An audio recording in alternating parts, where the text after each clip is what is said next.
อยคำเข้าถึงจิตใจฟังรายการวิทยุเสียงใส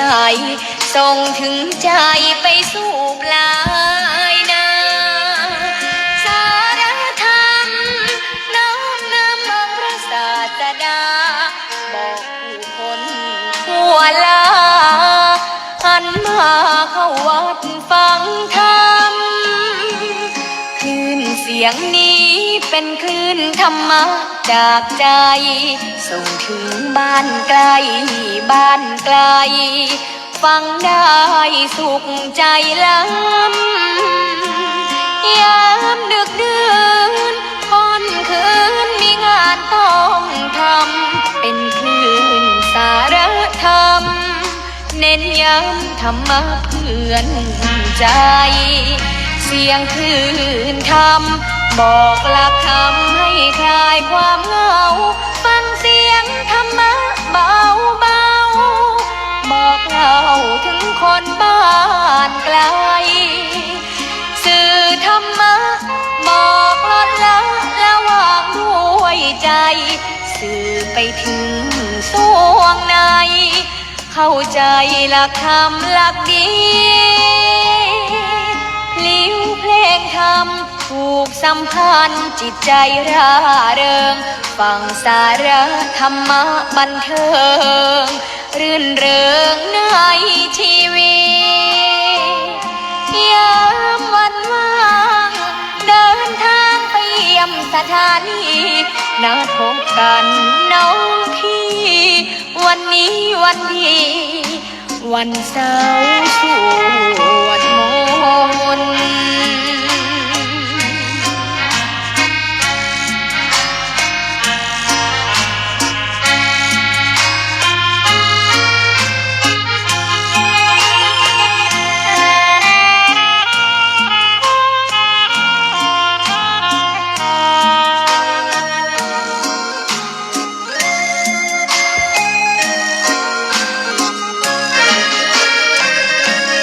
คลื่นธรรมบอกหลักธรรมให้คลายความเหงาฟังเสียงธรรมะเบาเบาบอกเล่าถึงคนบ้านไกลสื่อธรรมะบอกลดละวางด้วยใจ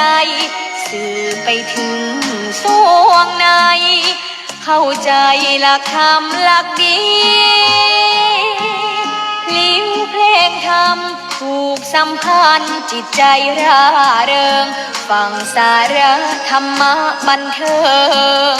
รื่นเริงในชีวิตยามวันว่างเดินทางไปเยี่ยมสถานีนัดพบกันน้องพี่วันนี้วันดีวันเสาร์สวดมนต์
เจ้ามีความงามเงียบไม่เปรียบเทียบเขาเทียบเราใครมองไม่งามช่างเขาแต่เจ้าก็คือดอกบัวด้วยความสัตย์ซื่อยึดถือความดีเป็นหลักใครรักไม่รักก็ไม่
เปรียบเทียบเขาเทียบเราใครมองไม่งามช่างเขา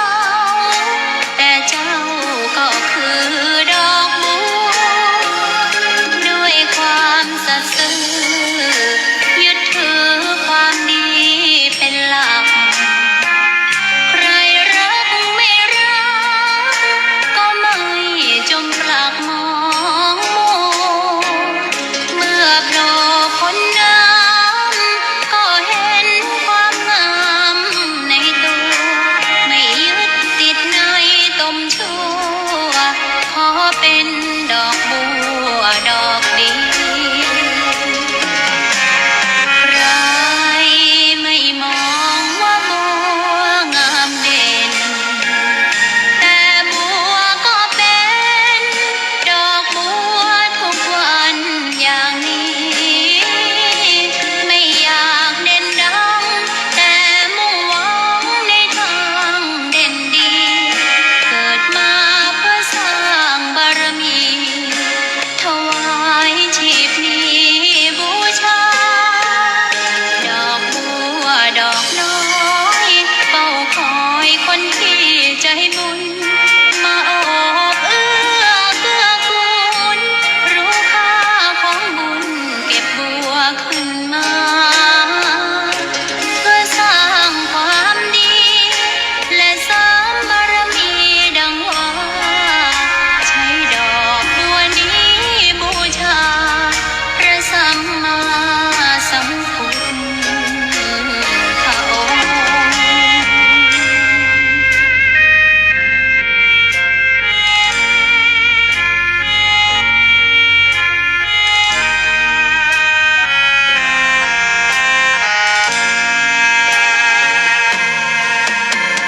ใครไม่มองว่าบัวงามเด่นแต่บัวก็เป็นดอกบัวทุกวันอย่างนี้ไม่อยากเด่นดัง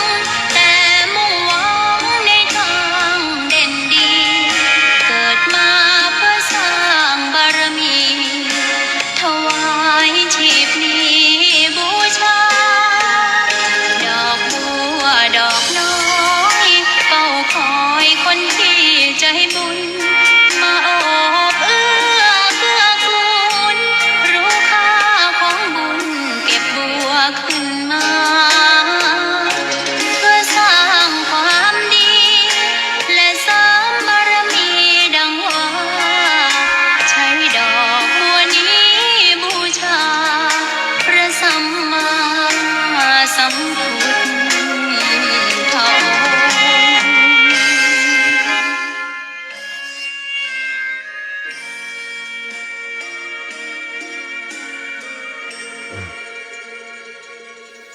ขอนอบน้อมต่อพระรัตนตรัยแก้วเจ้าสามประการ น้อมเอาคุณพระพุทธเจ้า คุณพระธรรมเจ้า คุณพระสังฆเจ้า คุณพระอรหันตเจ้าอริยสงฆ์เจ้าจุตนจุองค์ได้เมตตาแผ่บารมี มาเป็นนวโลกุตรธรรมปกเก่าเกษาปกห่มรักษาครูบาอาจารย์ พระมหาเถระ พระเถรานุเถระ เพื่อนสหธรรมิกสหพรหมจารีทุกรูปทุกองค์ปกห่มรักษาศรัทธาสาธุชนคนดีเท่าแก่อีพ่ออีแม่ทั้งหลายที่ติดตามรับฟังรายการสารธรรมยามเช้าเสียงธรรมแสงอรุณตั้งสถานีวิทยุในเครือข่ายคลื่นสีขาวเพื่อชาวประชาซึ่งออกอากาศจากวัดปากตางเจริญอำเภอดอยลอจังหวัดเชียงใหม่ผ่านไปยังสถานีวิทยุในเครือข่ายคลื่นสีขาวณเวลานี้หลายๆสถานีศรัทธาญาติโยมอีพ่ออีแม่ทั้งหลาย เจ้าวันนี้เจ้าวันจันทร์ ทำของพระองค์ละเอียดอ่อน เจ้าวันจันทร์ที่ ความแก่ความตายได้คือพระองค์เห็นแจ้งจริง ขออนุญาตกรรมก่อน จึ เด้ งไม่ยึดมั่นถือ อ มั่นพระองค์จึงไม่ตายดังนั้นยังต้องตายอยู่ทุกคน อืม แต่ถ้าจะตายก็ตายไปดี ขออนุญาตศรัทธาก่อน ขออนุญาตแป๊บหนึ่งเนาะเช็ครายการเช็คทางเชียงใหม่คำเนอร์ศรัทธาญาติโยม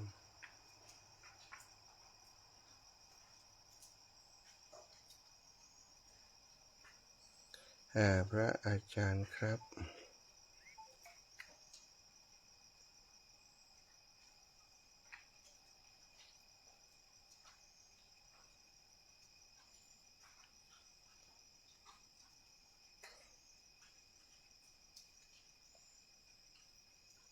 ศรัทธาญาติโยมพอดี ท่านอาจารย์ถ้าจะพักผ่อน ขออนุญาตกำเนิดศรัทธาเด้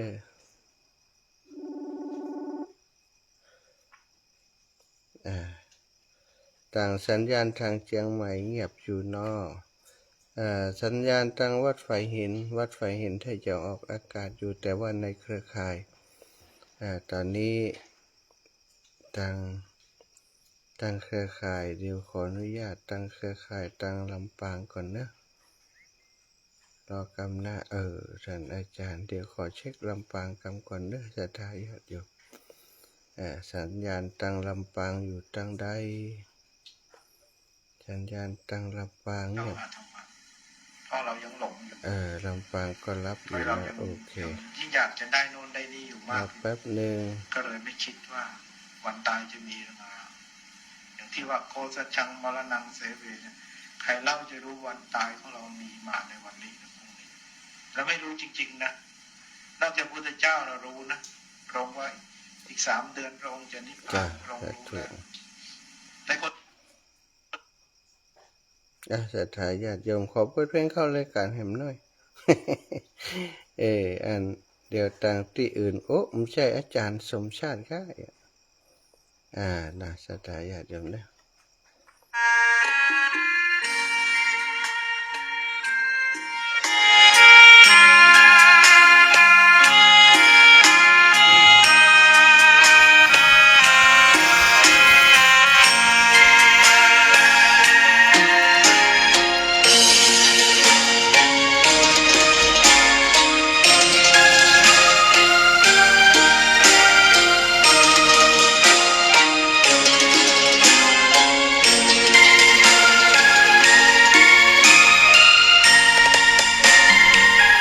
ดอกบัวดอกหนึ่งตึงใจไว้เพื่อบูชาแด่องค์พระศา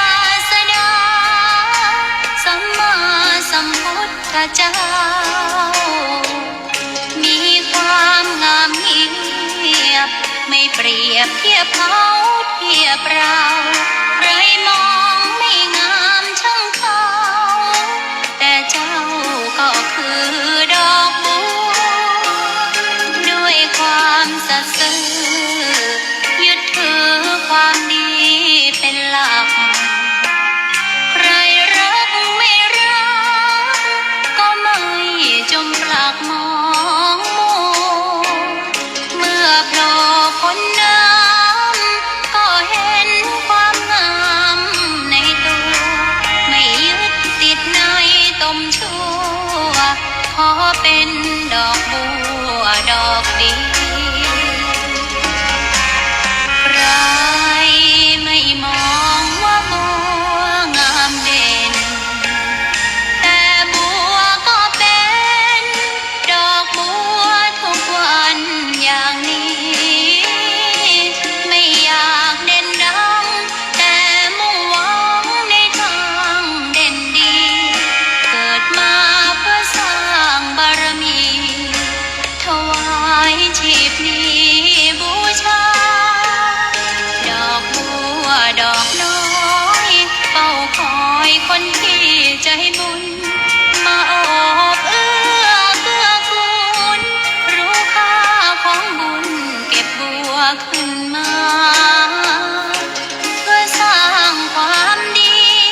อนอบน้อมต่อพระรัตนตรัย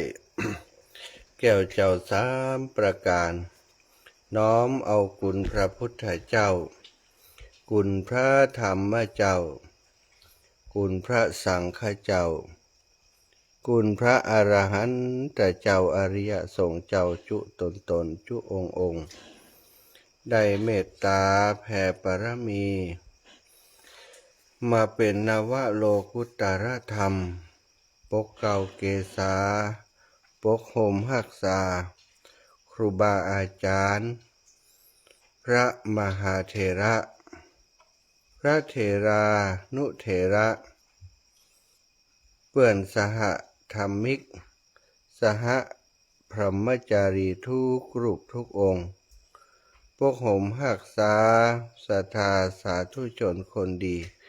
เท่าแก่อีพ่ออีแม่ทั้งหลายทุกท่านทุกคนที่ติดตามรับฟังรายการเสียงธรรมยามเจ้าเสียงธรรมแสงอรุณจากสถานีวิทยุในเครือข่ายคลื่นสีขาวเพื่อชาวประชาซึ่งออกอากาศจากวัดปากตางเจริญอำเภอดอยหล่อจังหวัดเชียงใหม่ เจ้านี้เจ้าวันที่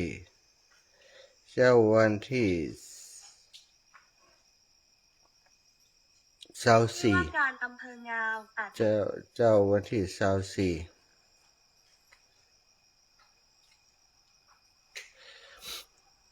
กุมภาวันจันทร์ที่24กุมภา2568ศรัทธาญาติโยมพบปะกับอาตมาภาพทุกวันจันทร์ตอนเช้าเนาะเวลานี้ตี 3ถึงตี 5บางวันที่มีภาระธุระไม่สามารถจะจัดได้อย่างวันก่อนเนื่องจากว่าติดงานพระราชทานเพลิงศพพระเดชพระคุณหลวงปู่พระราชจินดาลนายกแล้วก็หมดแรง ไม่สามารถจะตื่นมาเจ้าจัดรายการได้ถ้าวันใดที่นอนบัดเต็มอิ่มเวลาพักผ่อนน้อยถ้าจัดรายการรู้สึกว่าร่างกายจะมีปัญหาสถาปวดหัวเวียนหัวเป็นสะปะเนาะแสดงว่าเท่าละเต็มทีวันนี้ อยู่ในช่วงที่อาตมาภาพเดินธุดงค์ธรรมยาตราเพื่อการศึกษาประจำปี 2568 โดยได้เริ่มเดินธุดงค์มาตั้งแต่วันที่ 19 ที่ผ่านมาตอนบ่าย 19 วันนี้วันที่ 24 สถาผ่านมาแล้ว 19 20 21 22 23 4 วันกึ่ง เพราะวันที่ 19 นั้นออกกึ่งวันออกตอนบ่ายเนาะวันนี้ก็4 วันกึ่งคืนก่อนคืนตะวานอนติบสุสานป่าจ้าบ้านปันใต้บ้านปันใต้อำเภองาวสุสานบ้านปันใต้อำเภองาวจังหวัดลำปางวันนี้ก็ออกเดินทางตะวาออกเดินทางจากปันใต้มาถึงที่ตอนนี้บ้านแม่กาค่ะสถาขอกำเนิด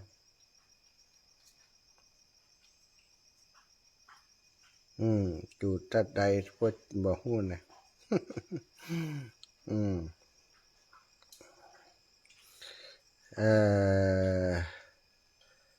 บริเวณนี้เป็นห้องว่าไอ้อย่างวัดไอ้อย่างนี้หิมวัดแม่กาห้วยเคียนอีกสถาที่ทำการแม่กาเนาะที่ทำการใกล้ๆกับแม่กาบ้านแม่กาโรงเรียนบ้านแม่กาที่อยู่ป่าจ้าบ้านแม่กาอยู่ป่าจ้าบ้านแม่กา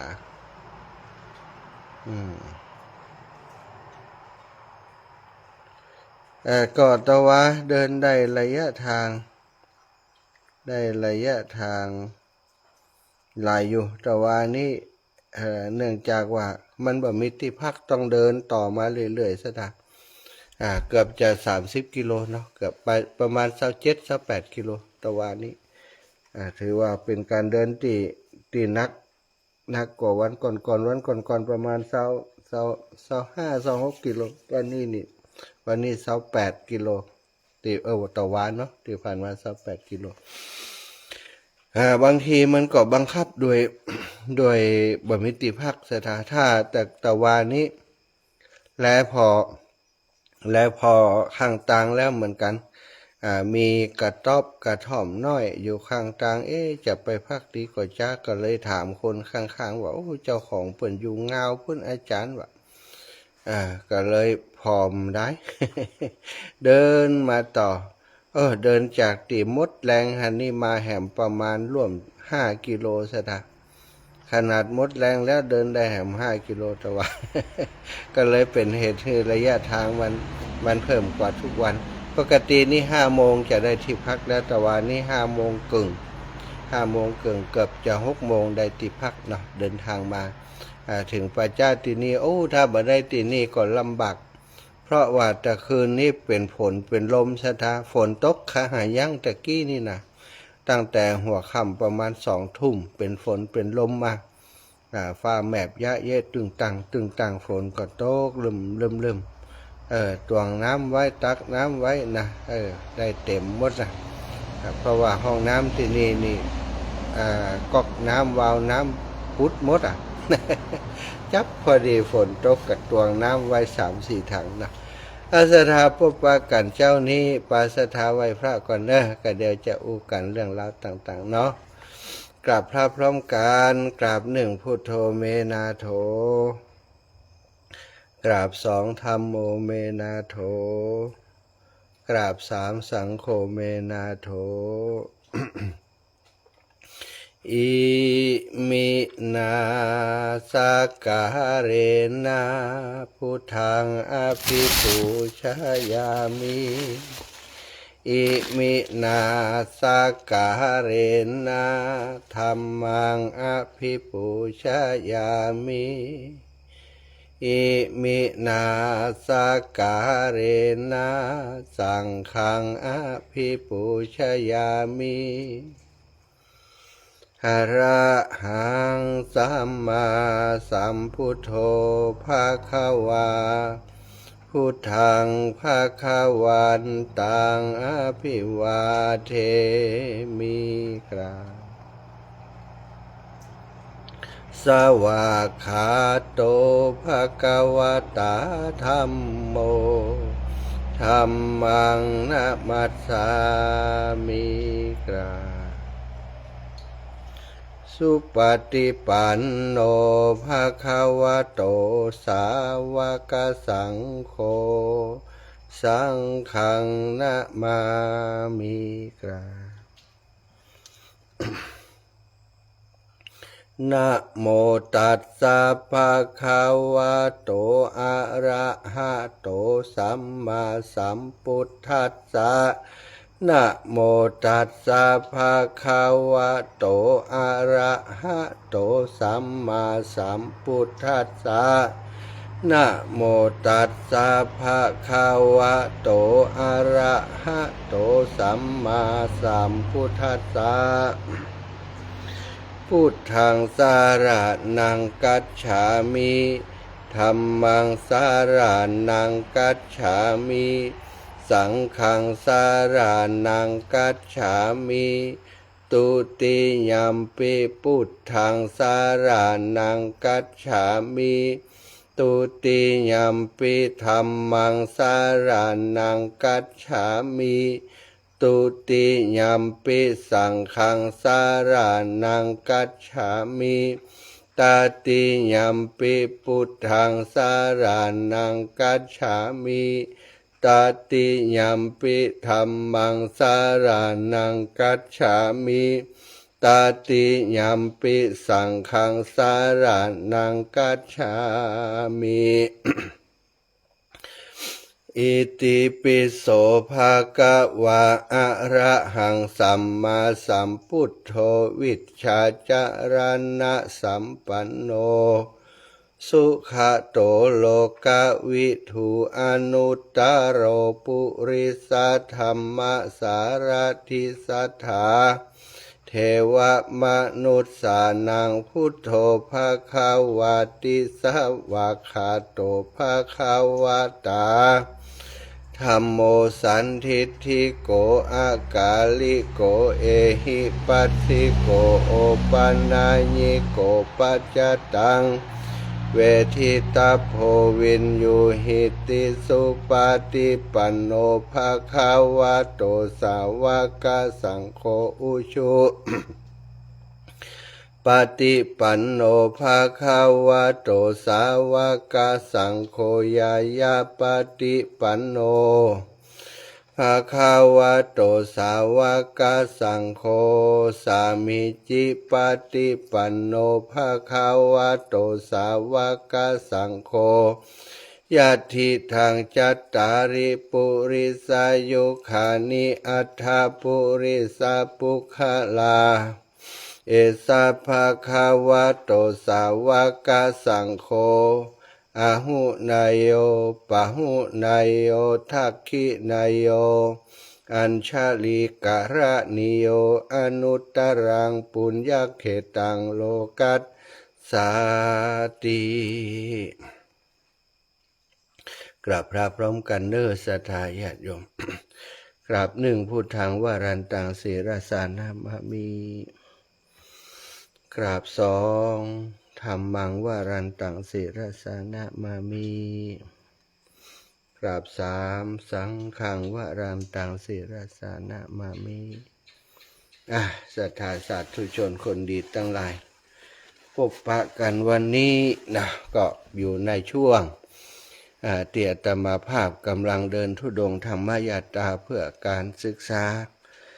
เดินจากจังหวัดลำปางเป้าหมายจะไปเดินแอวจังหวัดน่านครบทุกอำเภอ ไว้เมินแล้วจะไปน่านจะไปน่านเนาะทุเจ้าเมืองน่านท่านอาจารย์วันใหม่มาแล้วไปด้วยกันเนอะไปถึงเมืองน่านพุ่นนะ ท่านอาจารย์วันใหม่วัดพรหมมงคลตาเลาะเนาะตื่นเจ้าเหมือนกันเนาะจะไปแอวเมืองน่านจะไปแอวเมืองน่านไว้แล้วหลายปีละปีก่อนก็บ่ได้ไปสักกำไปปุ้นเหี่ยปีก่อนนี่ไฟไปช่วงหมอกควันเยอะนะศรัทธาก็เลยไปทางอีสานนะไปนครพนมโดยความที่ปีที่ผ่านมาเนี่ยทราบว่าครูบาอาจารย์จะไปตันเตียนที่นครพนมก็เลยชิงไปก่อนไปแอวไปพอไปดูสถานที่ดูไอ้ยังต่างๆนะเพื่อว่าเวลาไปเดินไปตันเตียนนี่จะได้ไปหันไปนี่ถูกต้องก็เลือกที่จะไปอีสานก่อนปีที่ผ่านมาก็สมมโนไม่ไฟอ้างศรัทธาไปถึงอีสานไปปะน้องปะปีปะคนหู้จักนะปะคนที่บ่หู้จัก ไม่ได้เป็นปีเป็นน้องเป็นเกี่ยวดองกันนะในความเป็นเปื้อนเป็นมิตรสหายกันคบหากันแล้วก็จับพอดีไปเปิ่นไปตันเตียนติอีสานก็ได้คณะติเปิ้นเป็นกัลยาณมิตรระหว่างทางที่อาตมาไปเดินธุดงค์ธรรมยาตราพอดีเราเปิ้นก็โดยดูแลบริการทุกอย่างทุกประการนะก็เป็นโชคดีในการเป็นเรื่องที่ดีที่ได้ไปธุดงค์ที่นครพนมเนาะในปีที่ผ่านมาปีนี้นะศรัทธาญาติโยมก็เลยว่าไหนๆก่อนไหนๆแล้วว่าไว้เมินแล้วต้องไปเมืองน่านให้ได้ตั้งมโนในตั้งใจไว้อันนะก็เลยได้เริ่มเดินทางมาตั้งแต่วันที่19เสียทางหลังจากงานก็รองานวันที่19ฮือเสร็จเนี่ยนะรอความจริงงานพระราชทานเพลิงศพหลวงปู่เสร็จตั้งแต่วันที่16แต่วันที่19นี้ก็คือรอจะบรรจุอัฐิกระดูกเข้าไปในโกฐกระดูกที่เตรียมไว้ที่วัดพระเจดีย์เสาหลังรอทำให้เสร็จถ้าทำแบบเสร็จนี่มัน เป็นลูกเป็นหลานแล้วบ่ได้อยู่ในงานสำคัญสิ่งสำคัญมันจะนึกบ่ได้ก็เสียใจมากบ่รุนก็มีความหมายครับเลยอยู่รอสถาอยู่รอวันที่16 17 18วันที่19ตอนเจ้าเพิ่นก็ทำพิธีเก็บอัฐิกระดูกนะแล้วก็มาประกอบพิธีอย่างต่างๆตามฮีตตามหอยตามโบราณที่เปิ้นทำกันมาเเมื่อนานแล้วเนาะโดยเฉพาะศพทุกเจ้าเปิ้นจะมีรายละเอียดเยอะในศรัทธาก็ต้องทำตามที่หีดหอยโบราณเปิ้นได้ทำไว้นะศรัทธาญาติโยมเปิ้นทำไว้อย่างใดก็ทำอย่างอัน เสร็จงานเรียบร้อยแล้วฉันเพลเรียบร้อยเสร็จงานเรียบร้อยอาตมาก็ได้ลาครูบาอาจารย์เนาะก็ไปกราบลาอาทิกระดูกของพระเดชพระคุณหลวงปู่ซึ่งได้บรรจุอยู่ในโกฐกระดูกเป็นที่เรียบร้อยแล้วต่อไปนี้ทุกปีก็คงจะต้องไปเนาะต้องไปกราบหลวงปู่ก่อนอย่างเนี้ยนะแล้วก็ออกเดินทางเนาะเพราะว่าครั้งแรกศรัทธาญาติโยมที่อาตมาภาพก่อนจะเดินธุดงค์ธรรมยาตราเพื่อการศึกษานั้นได้ไปกราบถวายความเคารพตั้งแต่เป็นฆราวาสและไปหาหลวงปู่ไปหลวงปู่ฟังว่าโรงเรียนของเฮาโรงเรียนตีบ้านเกิดโรงเรียนตีหลวงปู่เคยเฮียนมันจะยุบเพราะสาเหตุอย่างเล่าให้ฟังแล้วก็ถ้าจะอยู่ได้เนี่ยอย่างใดถึงจะอยู่ได้หนึ่งในเรื่องที่จะอยู่ได้ก็ตีเล่าให้หลวงปู่ฟังก็คือว่าผมคงต้องบวชถ้าบวชแล้วก็ลวดป่อมเพ็งธรรมแล้วก็จะลวดเดินธุดงค์ธรรมยาตราเพื่อการศึกษาเดินเพื่อจะหาตังค์จ่อยโรงเรียนหลวงปู่ว่ายังได้พ่องหลวงปู่เปิ้นว่าโอ้ดีกะถ้าเสียสละได้เสียสละตัวมาบวชได้ถ้าเสียสละเดินธุดงค์ได้ก็ย่อมเป็นการดีได้ฝึกฝนตนเอง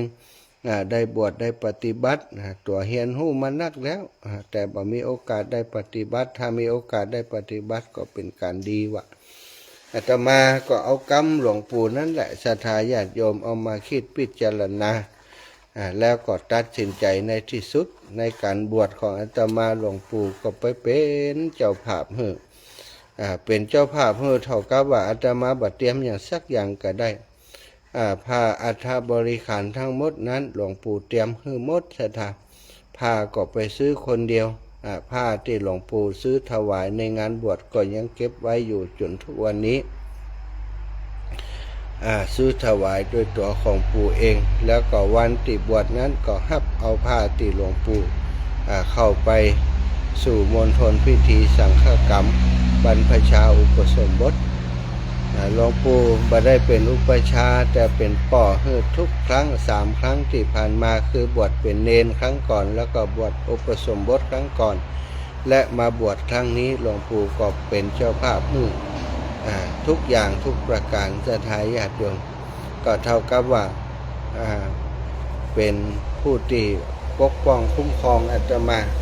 เดินธรรมยาตราเพื่อการศึกษาครั้งแรกตอนนั้นอยู่ที่ทุ่งโป่งอยู่ที่บ้านทุ่งโป่งอยู่ที่วัดทุ่งโป่งออกภาษาลาพระเจ้าเรียบร้อยหลังเดินหยิบเปงเรียบร้อยเนาะเริ่มซ้อมเดิน ซ้อมเดินรอบอำเภอเมืองปานมาแจ่ห่มไปเมืองปานรอบเมืองปานได้1 รอบได้1 รอบร่างกายเข้าติเข้าตางและ10 กว่าวันที่เดินช่วงนั้นก็พอเข้าติเข้าตางแล้วก็เริ่มต้นในการเดินธรรมยาตราเริ่มต้นจำบ่ได้วันที่อย่างเริ่มต้นที่วัดทุ่งโป่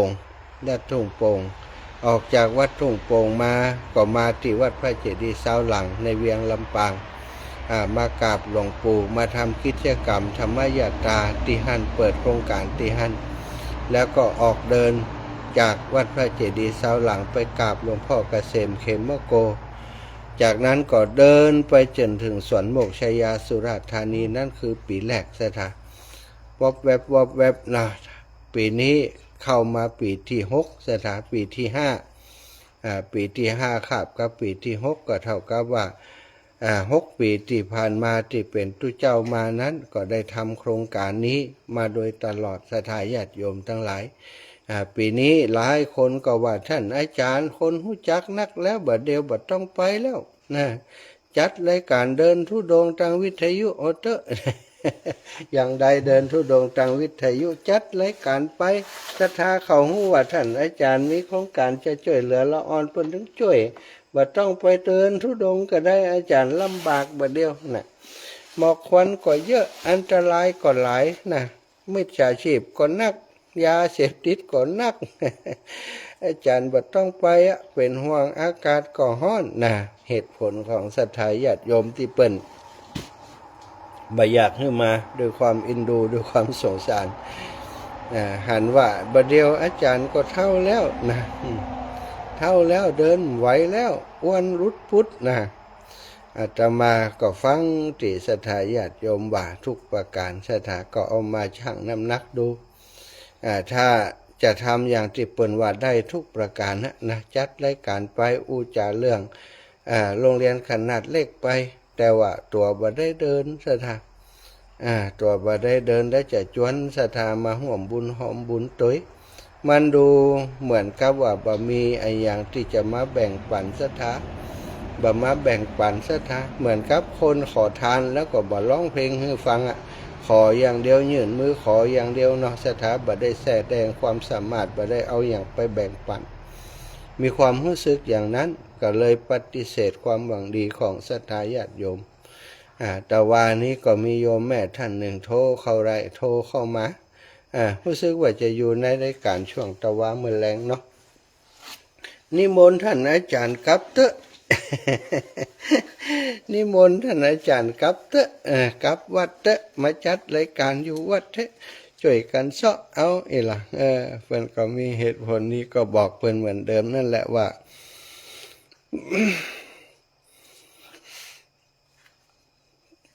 ตั้งใจนะมีความตั้งใจที่จะเดินแล้วก็ถ้าบ่ถึงเป้าหมายมันเป็นคนที่เหมือนกับเป็นคนที่ท้อแท้แล้วก็ท้อถอยง่ายเนาะศรัทธาก็เลยบอกคือโยมแม่เปิ้นไปว่าขอเดินให้ถึงเป้าหมายก่อนกันแล้วกันเนาะเรื่องต่างๆความห่วงใยต่างๆก็รับไว้ขอบคุณสำหรับความห่วงใยทุกอย่างทุกประการศรัทธาญาติโยมแล้วตั้งแต่ออกเดินธุดงค์มาความจริงถ้าอู้ถามถึงความมั่นใจของตัวเก่ามั่นใจกะ100%กะจะเดินไป จะเดินไปถึงห้านถึงนี่บักกว่าปัญหาอย่างกะระหว่างตั้งอีกนะที่ว่ามานั้นกว่าหมดศรัทธากว่าปัญหาหลายอย่างเหมือนกันแต่ความกลัวถ้าเฮาเอาชนะมันบ่ได้เนาะถ้าเอาชนะความกลัวบ่ได้แม้กระทั่งกลัวเจ็บกลัวเป็นกลัวตายอย่างเนี้ยอย่างที่เขาอู้เรื่องยาเสพติดเนี่ยมีก็โอ้ศรัทธาญาติโยมเฮ้ยมันจะเข้าไปในห้องน้ำมีกระดาษพลอยมีติสูบมีติไออย่างหมดห้องน้ำในป่าช้าก็ได้นะวันก่อนก็เจอบอกว่าเจอที่ไหนเปิ่นกำลังโทรอู้กันอยู่เอารถไปจอดเสี่ยงอยู่โทรอู้กันเปิ่นบางหันเฮาไปเฮาเดินไปเงียบเนาะไปนั่งอยู่หั่นก็พยายามนั่งลบอยู่ลบกับลบแต่ลบหมอกคอเปิ่นก็หันเฮาอยู่เนี่ยถ้าลบสอนแต่เดียวมันจะสงสัยพฤติกรรมก็นั่งแอบอยู่แล้วก็วางสัมภาระก็ปฏิบัติก็ยังบ่เก็บของบ่เอาบ่จัดอย่างสักอย่างเถอะก็เดี๋ยวเปิ่นโทรหากันยังได้หัวเดี๋ยวคนนั้นก็เอาของมาส่งไว้เดี๋ยวก็ออกหมอนั้นออกไปทางนั้นหมอนั้นออกไปทางนั้นว่าศรัทธาอย่างใดบ่ฮู้มันก็หันเฮาเนาะมันก็คงบ่ได้สนใจตุเจ้าตัวนี้มันมีพิษภัยอย่างกันเพราะเขาก็ได้คิดจะเป็นพิษเป็นภัยกับเขาวันก่อนไปพักกลางวันอยู่ที่ วัดหนึ่งอยู่ที่วัดหนึ่งบอกว่าวัดหยัง ก็มีพระไผ่มหันต์ไผ่ก็ไปศาลาโล่งกว้างอยู่แล้วก็มีปลั๊กไฟที่จะชาร์จไฟได้ก็เลยไปชาร์จไฟถือโอกาสไปนอนที่พื้นศาลาเพื่อนชักจำหล่ำมีโยมเข้ามานึกว่าจะมาหาเฮาไม่ใช่เตียวไปทางพุ่นถ้าจะไปหาเจ้าอาวาสแต่ก็บหันพระสงฆ์องค์สังฆเจ้าเนี้ยไปอยู่ศาลาหันก็เลยพักศาลาหันพักพอได้พักผ่อนพอสมควรแล้วชาร์จแบตพอดีแล้วก็ได้เดินทางต่อมาสักกิโลเนี่ยสถาเปิ่นขายน้ำดื่มก็แว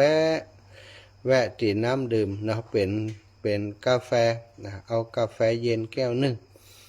กำลังฉันกาแฟเย็นอยู่สถาก็ถามท่านอาจารย์มาจากไหนอย่างใดก็เล่าให้ฟังตะกี้ก็แพะพักวัดบรรเทาเนี่ยนะท่านอาจารย์พระทุกเจ้าก็พระได้หันอันแม่ออกเปิ่นเข้าไปหันครับลูกเปิ่นคนหนึ่งอันท่านอาจารย์ว่าเดียววัดเราก็ชอบทุกเจ้ามาอยู่นี่อีหรอ มาอยู่ที่บอกว่าอาตมาทำอยู่ที่ไหนมันได้สถาหุ่มทุดงบอกหุ่มอยู่กับตีเนาะเปิ่นก็เล่าให้ฟังว่าตำรวจเงียบไปเป็นสีม่วงแล้วก็เขาเงียบนั้นใดตัวนะมีละอ่อนเอามาส่งให้ว่าสถาตุเจ้าตุนายก็มีกันนักกันหลายซ้ำวันก้อนนี่ตะวานี่ตะวาวันซืนเหมือนแรง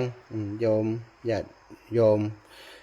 มแม่เปิ่นแนะนำว่าให้พักที่วัดหนึ่งหิมวัดหนึ่งปัจจ้าห้านนี่วะปัจจ้าอยู่หิมห้านสบายท่านอาจารย์ติดหนตั้งเลยแต่พอไปถึงแล้วไปพอวัดอย่างกลับบ้านนี่สถาพอเข้าไปในกำแพงวัดเป็นตูเป็นอย่างตุคุบตะครับเนาะดังไฟดังหลัวอยู่หันจุ่ง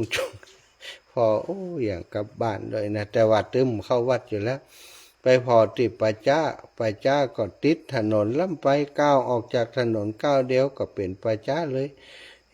สีบัดถารถก็วึงพอถ่าแล้วไปพอมีหมาอยู่หันแหมนะเนาะหมามันต้องนอนไปทั่วนะถ้าหมาอยู่อย่างอันอาตมาส่วนใหญ่ก็จะไปอยู่ละรำคาญหมา มันนอนที่เฮานอนท่านแหมก็เป็นเฮ็บเป็นมัดแหมเนาะก็เลยพอแล้วบัดหาก็เลยได้เดินทางไปพอเดินทางไปอยู่แหมตีพักแหมตีแต่ว่านี่ได้ข้อมูลแล้วตุปีตุเอาตุเจ้าแถวไหนบอกว่าหน้าแถวใกล้ๆที่ปัจจ้าที่จะพักนั่นน่ะมีเรื่องอย่างเหมือนกันเนี่ยเป็นห่วงสถาบันครูบาอาจารย์เฮาเนอะเป็นห่วงแต่อยู่ตนเดียวแล้วก็ต่างวัดต่างหลอบนอกในสถาไว้ใจบ่ค่อยได้บัดเดียวละอ่อนตอนแตนในอย่างต่างๆไว้หล่นกะคนนี่เนี่ยมันจังไปปล่อยของในวัดมันเป็นที่ปลอดภัยสำหรับเขาแต่อย่างใดก็ตามนะละอ่อนบัดดีเข้าวัดนี่คนถึงหู้หรอกสถามันไปอย่าง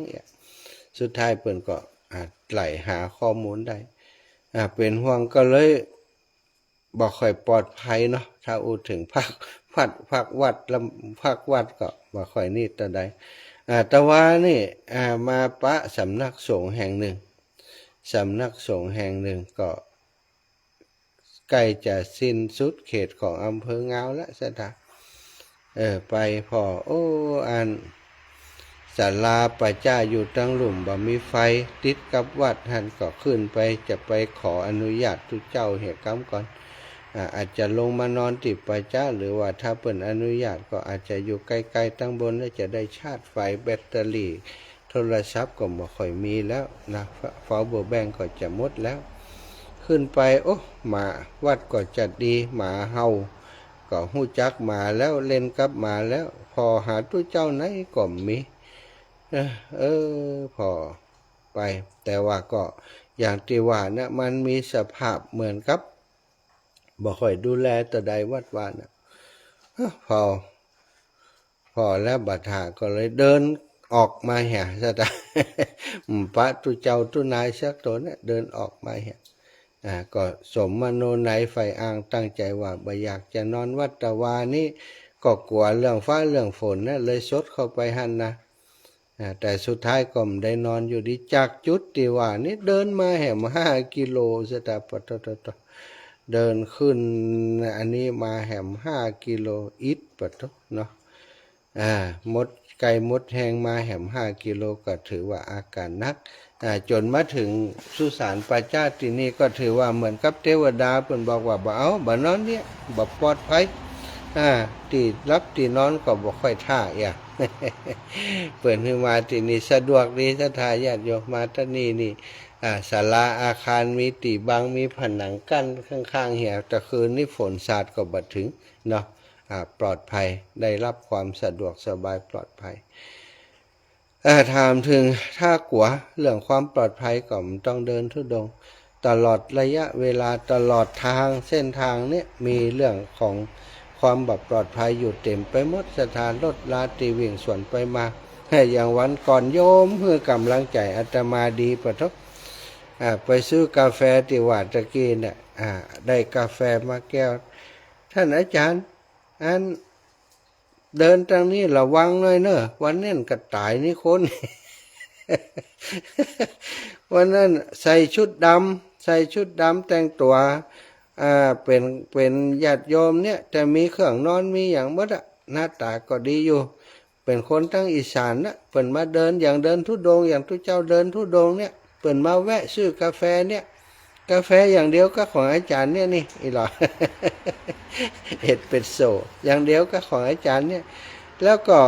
หลังจากนั้นเปิ่นเดินไปเนี่ยเดินไปเนี่ยได้โดนรถโจรเห็นอาจารย์ว่าโอ้ว่าแต่ว่าเนาะเขาก็ว่าฮะ ก็เกิดไว้โอ้อันตรายเนาะเส้นทางสายนี้อันตรายเจ้าอีวะเพิ่นเดินไปบ่เหมือนจังน้อยรถมาโดนรถโจรเพิ่น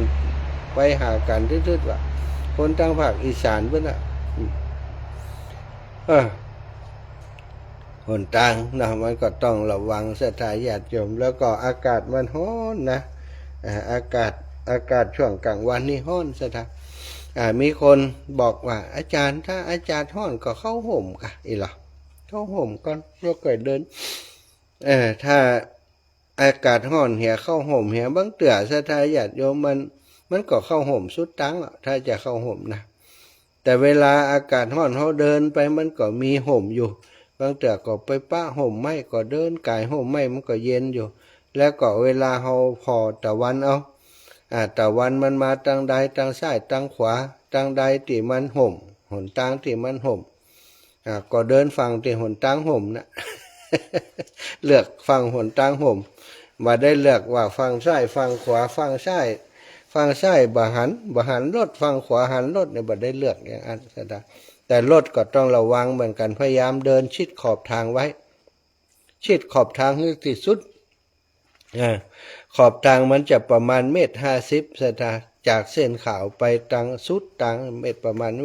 1.50 แต่ว่าสุดขอบทางเนี่ยบางแต่มันจะเป็นหญ้าผ่องเป็น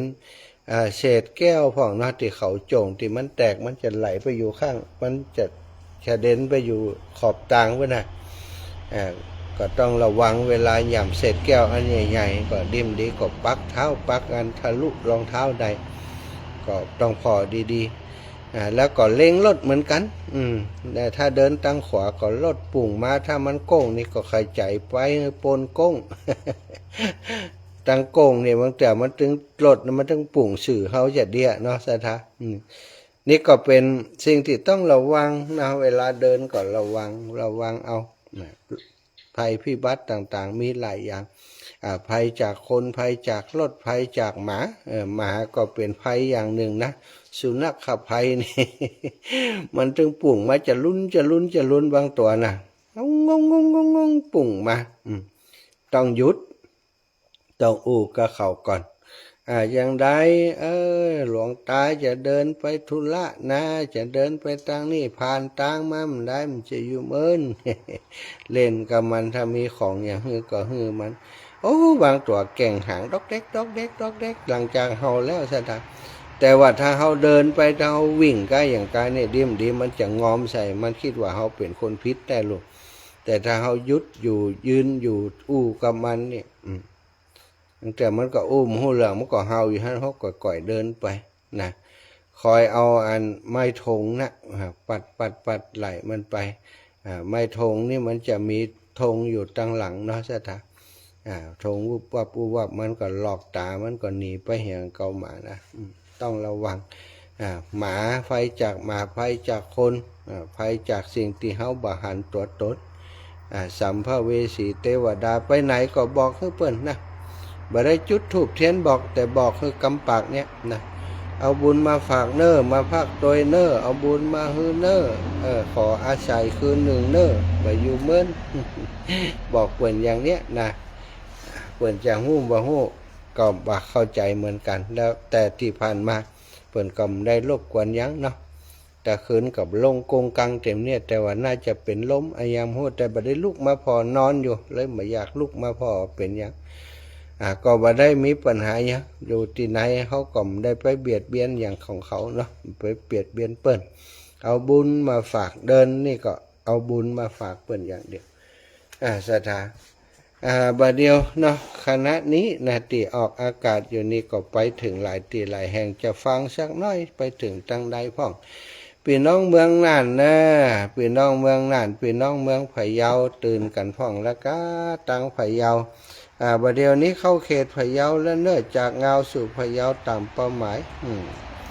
มาถึงพะเยาแล้วสถามาถึงพะเยาแล้วนะจากเงาสู่พะเยาตามเป้าหมายอย่างก้าวไปตามลายทางที่เตียนโล่งด้วยดวงจิตที่ตั้งมั่นมิเคร่งโครงสติโยงแน่แน่วสุดสัมพุทโธความหวังเปรียบดังแสงปลายอุโมงค์จิตปลอดโปร่งแม้ลำบากยากอักโขพระมหาสมชาติชาตะปัญโยตั้งมโนมั่นในธรรมองค์สัมมาได้สถานที่ป่าช้าเงียบสงัดปฏิบัติหลังจาริกภิกขา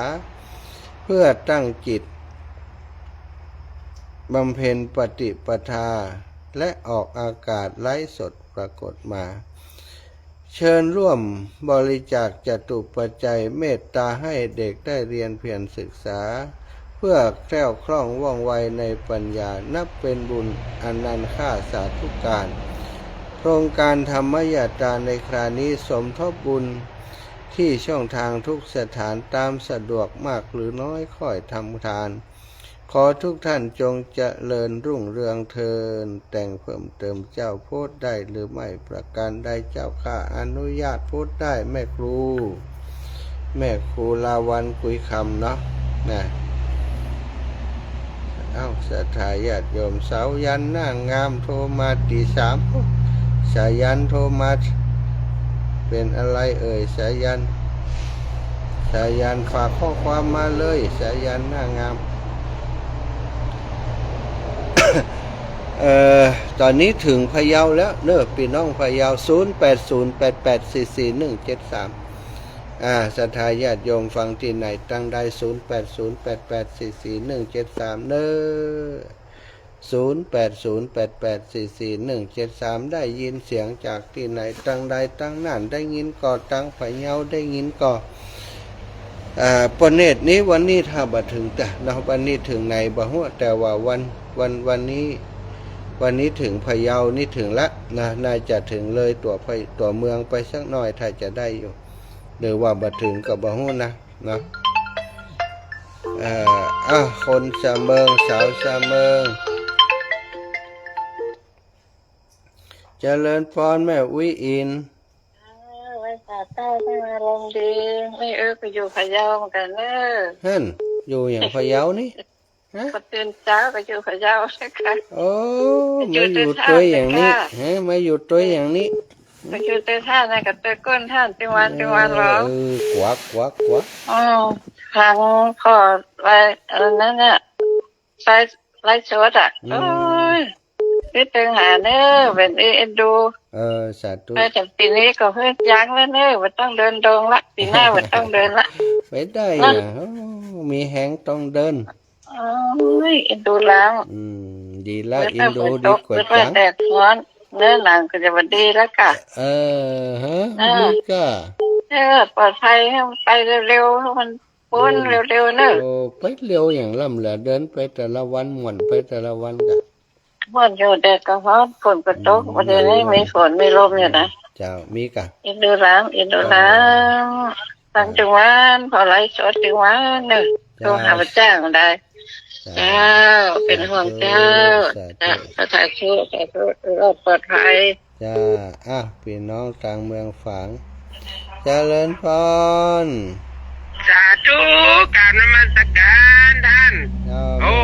ท่านลบพ่อเห็นเออมาแมวอย่างนั้นนะแม่เป็นห่วงแม่อีนั่นตีอยู่แม่สุนน้อยอ่ะ เจ้าแม่ โอ้ฟังท่านตั้งแต่เมื่อวันเดินทางเมื่อวันแรกอุละ อ๋อเจ้า ฟังฟังมากำลังใจท่านรักษาสุขภาพของเน้อท่าน เจ้าโยมแม่ โอ้ก็เดียม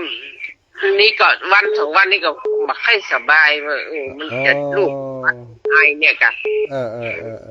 อากาศเปลี่ยนเนาะแม่เนาะอากาศมันเดี๋ยวฝนเดี๋ยวพายุเดี๋ยวอย่างเนี้ย เจ้า แล้วก็ช่วงนี้อันนั่นเขาก็เป็นกันนักนะอันโควิดสายพันธุ์อีวะ อันเนี้ยก็ว่าก็วันนั้นก็เขาก็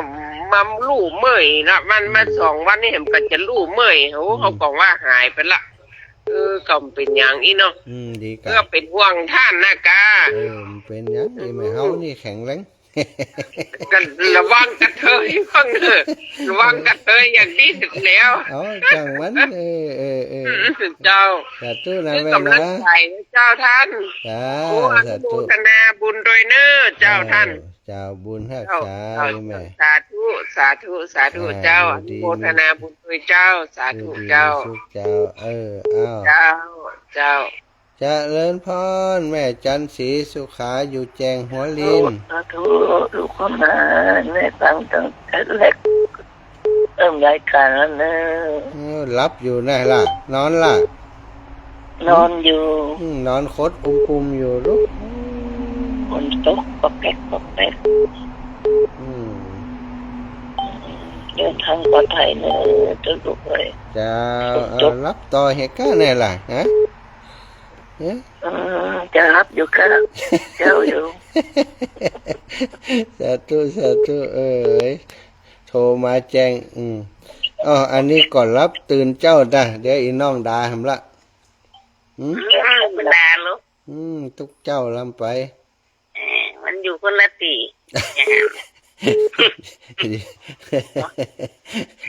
ลบปัดลบเป็ดฝนตกลมอ่ะฝนเป็นลมตึงตั้งแต่คืนนี้อยู่ในห่มในเงาดีสบายหมักแม่ดีแต่อยู่ในห่มดีเริ่มเป็นอย่างต้องมองช่วงนี้ต้องเข้าอันปลาจ้าตีแข็งแรงอย่างเดียวแต่ยังก็ตีดีๆหน่อยจ้าสาธุขอบคุณแม่ยาเด้อเจ้าแม่เป็นกำลังใจได้ลูกเด้ออยู่ดีมีสุขแม่สำลิดเป็นน้องนาเหลียงจะพานก็นี่ฮือพานบ้านก็นี่พานจ้าอาจารย์เฮ้ยแม่ฟังอยู่แล้วพะเยาละกะถึงพะเยาแล้วโอ้นกไก่มาละจะออกตั้งดอกคำไตนี่ออกจะไปวนอยู่เมืองน่านกูอำเภอมได้พอหรอมาตันหน้ามาแค่น่ะแต่ไม่พอบ้านน้ำเขียวนี่เป็นยังไงมาตันหน้าบ้านน้าเหลียงน้าเหลงนี่มันจะไปมหันหน้าใช่กำนะลบไปไหนหูนะคนลบแล้วจะมาถึงนะบางคนโทรจัดดีเวลาเดินทุดงไปดับชักเวลาผ่านไปแล้วโทรมาหา แล้วถึงแต่มากกะ อืม ไปฮับเหมือนกันนะ แง่ดีสาธุได้ปะกันแม่นอ เจ้า ขอบคุณแม่สำลิดนาพี่น้องนาเหลียงพี่น้องเมียงนานเนอ เจ้า สาธุขอบคุณหลาย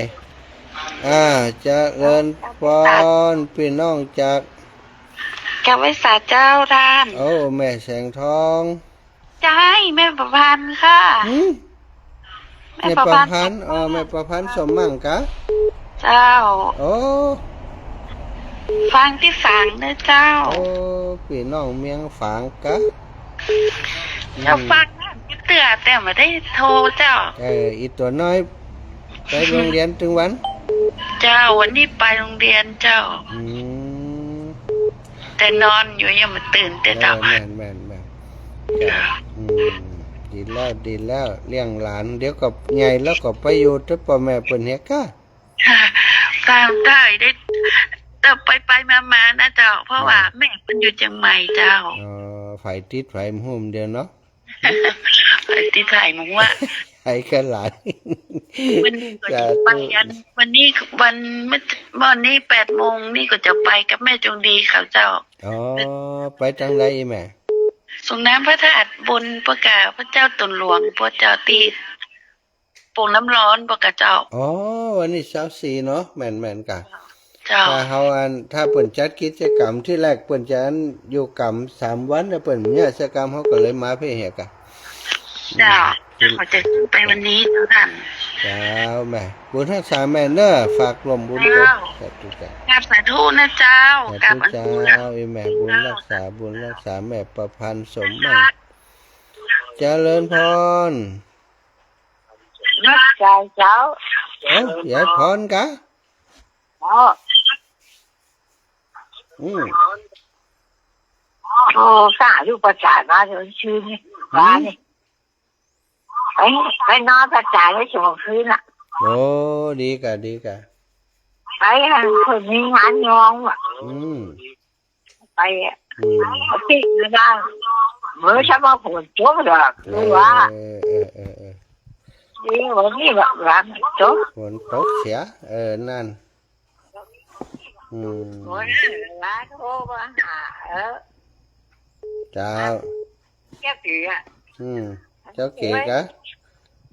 เอาสาธุเน้อยายพรบุญรักษาเทวดาคุ้มครองอยู่ดีมีสุขอายุมันขวัญยืนยายพรขยันโทร ยายพรนี่ขยันโทรแต่นะทุกรายการทุกของครูบาอาจารย์ทุกคนเลยเอาพักสกรรมเนอะสถา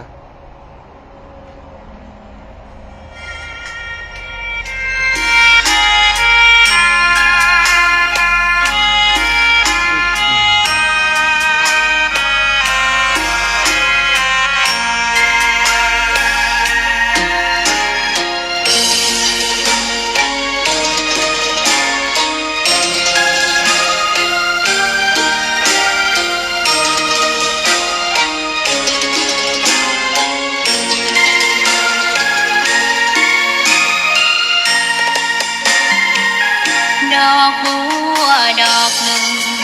ตึงใจไว้เพื่อบูชาแด่องค์พระศา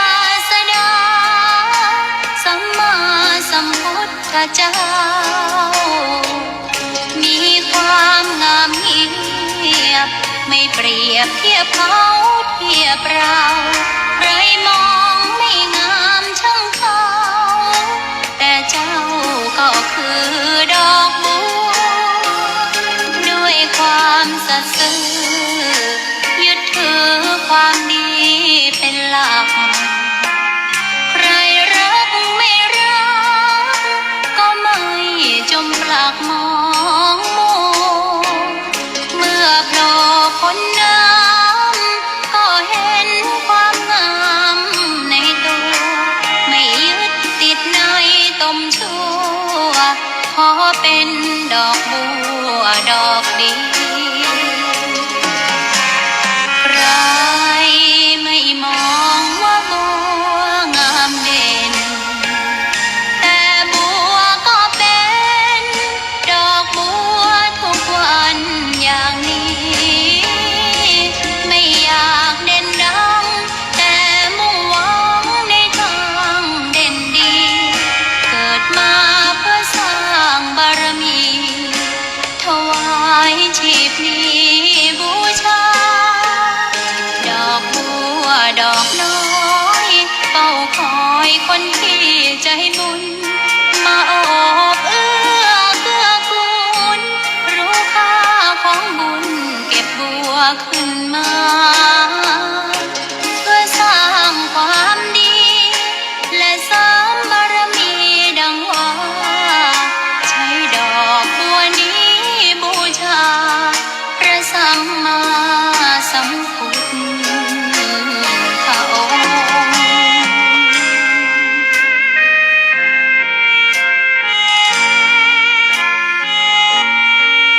อกน้อ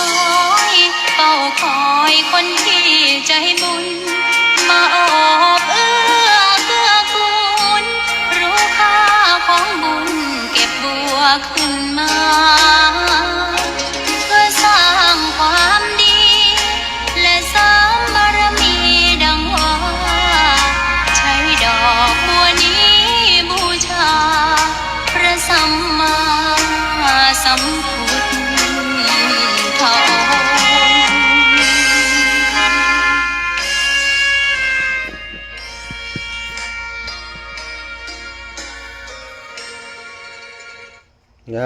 ศรัทธาญาติโยมท่านสาธุชนคนดีทั้งหลายสำหรับสายที่บ่ได้รับแม่นวลยอดคำปันแม่นวลยอดคำปันแม่สมบูรณ์วงแสนบ้านไหลศิลาทองเดียวก็โทรมาปุ้นเด้อตี4:45 นาทีช่วงนี้จะไปฟังโทรมาเที่ยเนาะขออุจาไปต่อแหมสักน้อยนะขอบคุณหลายท่านหลายคนติดตามทาง Facebook ไลฟ์แม่ประพันธ์ตะกี้ก็โทรมาตอนนี้ขอบคุณอนุโมทนาบุญขอให้ท่านเดินทางปลอดภัยตลอดเส้นทางเนื้อเจ้าขอบคุณแม่ประพันธ์หลายคนหลายท่านแม่ยาเล็กปวลีตะกี้ก็หันมารับชมอยู่เนาะทาง Facebook ไลฟ์เหมือนกันจะมีงานเร็วๆนี้เนอะศรัทธาญาติโยมที่วันอาตมาก็จะไปร่วมงานเพราะเปิดนิมนต์ไว้เนาะใช่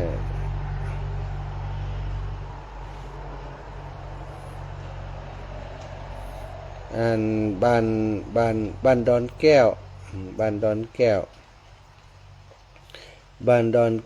อำเภอวังเหนือจังหวัดลำปางจะมีปอยหลวงในวันที่วันที่2ที่จะถึงนี่นะวันที่2ที่จะถึงนี่มีปอยหลวงหลายอย่างด้วยปอยหลวงเปิ้นจะปอยหลวงเปิ้นจะมีฉลองสัญญาบัตรพัดยศของครูบาอาจารย์ด้วยปอยหลวงฉลองเสนาสนะนะและฉลองสัญญาบัตรพัดยศพระครูชั้นเอกพระครูรัตนกิติโสพลเจ้าวัดดอนแก้วตำบลร่องเคาะอำเภอวังเหนือจังหวัดลำปาง28 กุมภาพันธ์ถึงวันที่2 มีนามีมหรสพสมโภชมากมายเช่นมวยดนตรีซอพื้นเมืองล้านนาเนาะเพิ่นได้สร้างศาลาสร้างเสนาสนะหลายอย่างสถานจะมีการสมโภชอบรมสมโภช28 กุมภาพันธ์ถึง2 มีนา28 กุมภาพันธ์ถึง2 มีนามีมวยมันดอกศึกรวมน้ำใจมหากุศล2 มีนาคมวัดดอนแก้วมีเผียวมวยเพิ่นเด้อนะตอนนี้เพิ่นกำลังเตรียมสถานที่กันอย่างรีบเร่งเนื่องจากว่ามีหลายอย่างที่ยังบ่แล้วเสร็จดีกำเตื้อเนาะกำลังปูพื้นให้สะอาดศาลาเพิ่นงามหลังใหญ่เป็นศาลาไม้ก็จะไปช่วยงานเปิ้นพอเปิ้นนิมนต์ไว้ขอนิมนต์มาหาไปแอวจิมไปช่วยงานจิมศรัทธาญาติโยมทั้งพุ่นฟังรายการนะอีหล่ะนะก็ขอบคุณหลวงพ่อที่เมตตาเนอะวันที่1ก็จะไอ้เบิ่มมาฮับที่นี่วันที่1ก็จะไปพักพุ่นเนอะพักที่ไปจ้าไก่บ้านดอนแก้วเนาะไปพักไปจ้าไก่บ้านดอนแก้วพุ่นนะวันที่1ที่จะถึงศรัทธาญาติโยมถึงเรื่องการเดินธุดงค์ก็แปลกอย่างนะศรัทธาญาติโยมถ้าเขาสามารถก้าวผ่านความกลัวก้าวผ่านการตัดสินใจที่ยากลำบากธรรมดาเนาะช่วงที่เขาพักไปเนี่ยมันเมินมันเมินเป็นปีเนาะแล้วก็จะมาเดินนี่มันก็กึดยากจะปวดแข้งปวดขาแฮมไหม ตอนนี้วันที่สี่เข้าเนี่ยเข้าวันที่ห้านะสถานปวดขานี่อย่างนักเลยปวดขาปวดข้อปวดไอ้อย่างเนี้ยมาปวดทุกวันปวดนักปวดนี่ก็นวดว่าถึงสถานมันปวดเนาะยิบตั้งใดก็ปวดปวดแข้งปวดขาตอนนอนก็โอ้สุดเลย แต่บักกึดอย่างมันเขากึดว่ากระเดียมมันก็หายนะผ่านไปมันก็หาย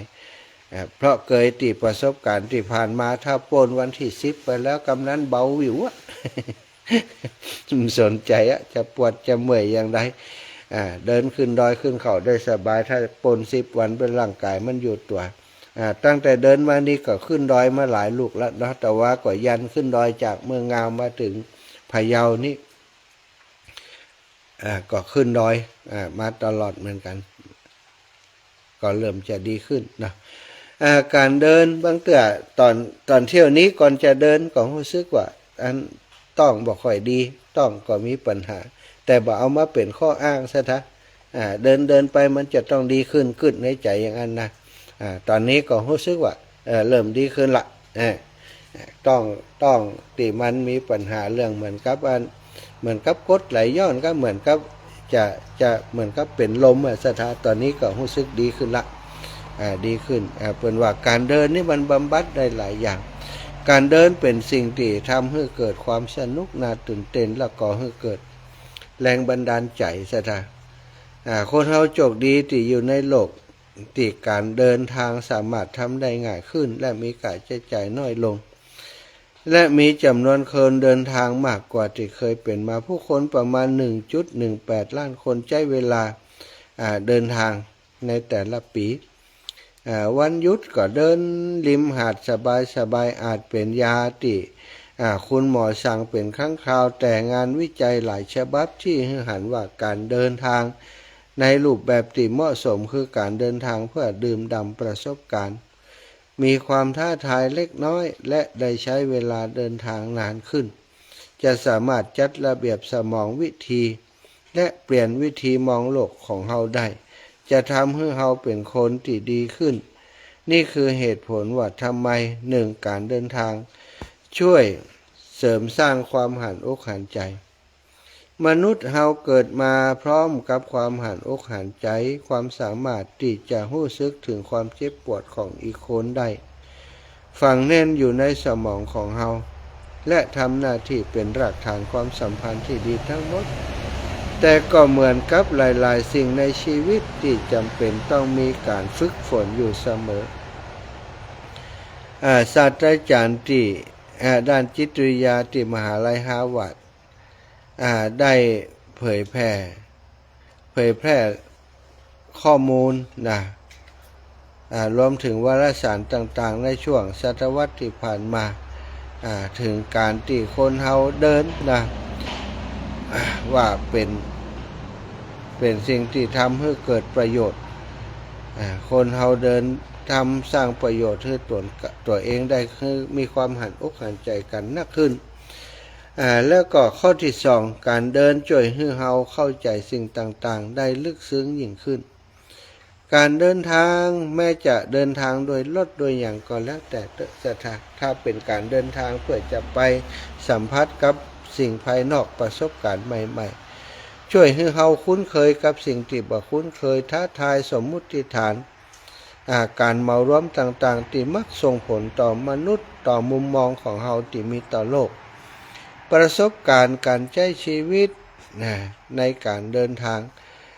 ทำงานเดินทางอย่างอาตมาเดินทางเนี่ยได้หันสิ่งต่างๆรอบตัวเนาะข้างถนนที่เดินไปได้หันสิ่งต่างๆหันคนกล้าคนขายหันร้านหลวงต่างๆร้านจัดดีจัดงามปิดเหี้ยนะหรือว่าบางบ้านบางหลังนี่ประกาศขายบ้านหลังบะเล็กบะเล่นสถานได้หันสิ่งเหล่านี้ก็เกิดความอินดูสงสารเจ้าของบ้านต้องมีเหตุผลในอย่างสักอย่างถึงได้ประกาศขายแต่ว่านี้ก็มาเจอบ้านของเปื่อนเก่านะคุณอดีตนักการเมืองคนหนึ่งลงสมัครเลือกตั้งออกจากโรงเรียนเป็นผอ.อยู่ไป หาเสียงต่างๆบัดได้พักบัดได้ผ่อนเอารถไปออกข้างถนนตายไปเหียสถาแต่ว่านี่ผ่านบ้านเปิ่นประกาศขายอยู่หันโอ้หันแล้วอินดูเนาะหันแล้วกึดถึงหน้าแล้วก็อินดูนี่ก็ได้หันช่วยเสริมสร้างการรู้จักตนเองมีการเปิดเผยกับผู้อื่นมากขึ้นทำให้เขาเปิดเผยกับตนเองมากขึ้นเช่นกันงานวิจัยเมื่อเร็วๆนี้ชี้ให้เห็นว่าการใช้ชีวิตในต่างประเทศหรือว่าการอยู่ในประเทศอื่นในที่อื่นในพื้นที่อื่นสร้างคุณค่าให้ตัวเฮาในขณะที่เฮาเผชิญกับสถานการณ์และผู้คนที่บ่คุ้นเคยในแต่ละวันก็ทำให้เฮารู้จักตนเองมากขึ้นและก็เครียดน้อยลงนี่สถานนี่ก็มีผลเนาะมีส่วนนะทำให้เฮามีความคิดสร้างสรรค์มากขึ้นในยุคที่เด็กอย่างก็เป็นอัตโนมัติไปหมดนะในโลกแห่งการทำงานเปลี่ยนไปจนเฮานี้แทบจะจำการทำงานบ่ได้อย่างสมัยก่อนแล้วบัดเดี๋ยวนี้ศรัทธาญาติโยมคนตั้งหลายนี่จะทำงานคนทำงานเนี่ยโอ้หันเปิ่นเยอะอยู่ทั้งบ้านเปิ่นว่าทำงานอย่างเนี่ยบัดเดี๋ยวนี้เข้างานออกงานตั้งอินเทอร์เน็ตกันไปนักนะศรัทธาแล้วก็มีประสิทธิภาพมีประสิทธิผลดีกว่าทำงานในออฟฟิศในสำนักงานเอาผลงานมาอวดกันเอานะไม่จำเป็นจะต้องไปนั่งอยู่หน้าจอในที่ทำงานด้วยกันเป็นหมู่อย่างสมัยก่อนบัดเดี๋ยวนี้นี่เฮาทำงานที่ไหนนี่จอมันจะขึ้นที่หัวหน้าหมดศรัทธาคนนี้นั่งทำงานอยู่คนนี้นั่งทำงานอยู่มีออเดอร์เข้ามาต่อได้จ่ายของไปต่อได้อย่างต่างๆขึ้นมาหมดนะไม่จำเป็นจะต้องนั่งอยู่ด้วยกันหั่นแต่ว่าทำงานอยู่ที่ไหนก็ได้สะดวกนะทีนี้มาดูเหตุผล6ข้อที่ทำไมการเดินทางทำให้เฮาเป็นคนดีการเดินทางช่วยเสริมสร้างความหันอกหันใจข้อที่1ข้อที่2ช่วยให้เข้าใจสิ่งต่างๆได้ลึกซึ้งยิ่งขึ้นข้อที่3ช่วยเสริมสร้างการรู้จักตนเองข้อที่4ทำให้เฮามีความคิดสร้างสรรค์มากขึ้นข้อที่5ช่วยส่งเสริมความไว้เนื้อเชื่อใจให้มากขึ้นข้อที่6ทำให้คุณได้เผชิญอุปสรรคมากขึ้นอันนี้เป็นสิ่งที่เป็นความจริงเนาะการเดินทางมันจะมีอุปสรรคในแต่ละวันการเดินทางนี้ทำให้ระบบร่างกายมันทำงานนะสถานปกติขึ้นอย่างต่ออาตมานี่เคยเป็นโรคกระเพาะเนี่ยช่วงเดินทางนี่บางคนเป็นห่วงเอายาโรคกระเพาะบ่ฮู้กี่อย่างแต่เวลาเดินไปแล้วเดินไปนี่โรคกระเพาะหายเจ็บหัวอย่างก็หายไปเหมือนกันบางเตื้อเนาะนี่คือสิ่งที่ได้และที่ได้หนักที่สุดก็คือสุขภาพในเรื่องของ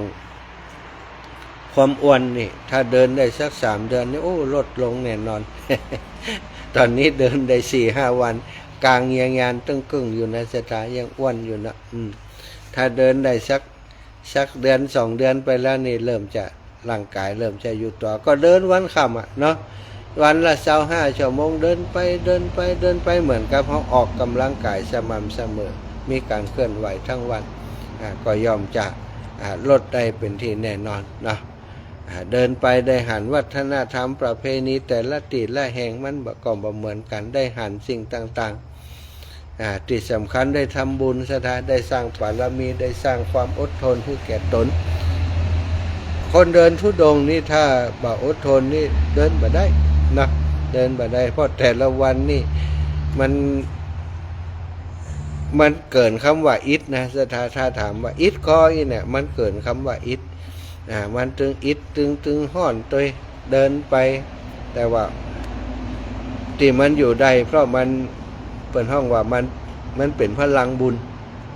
พลังศรัทธาที่เรามีต่อตนเองศรัทธาว่าตัวเฮานี่ทำได้เฮาก็เดินไป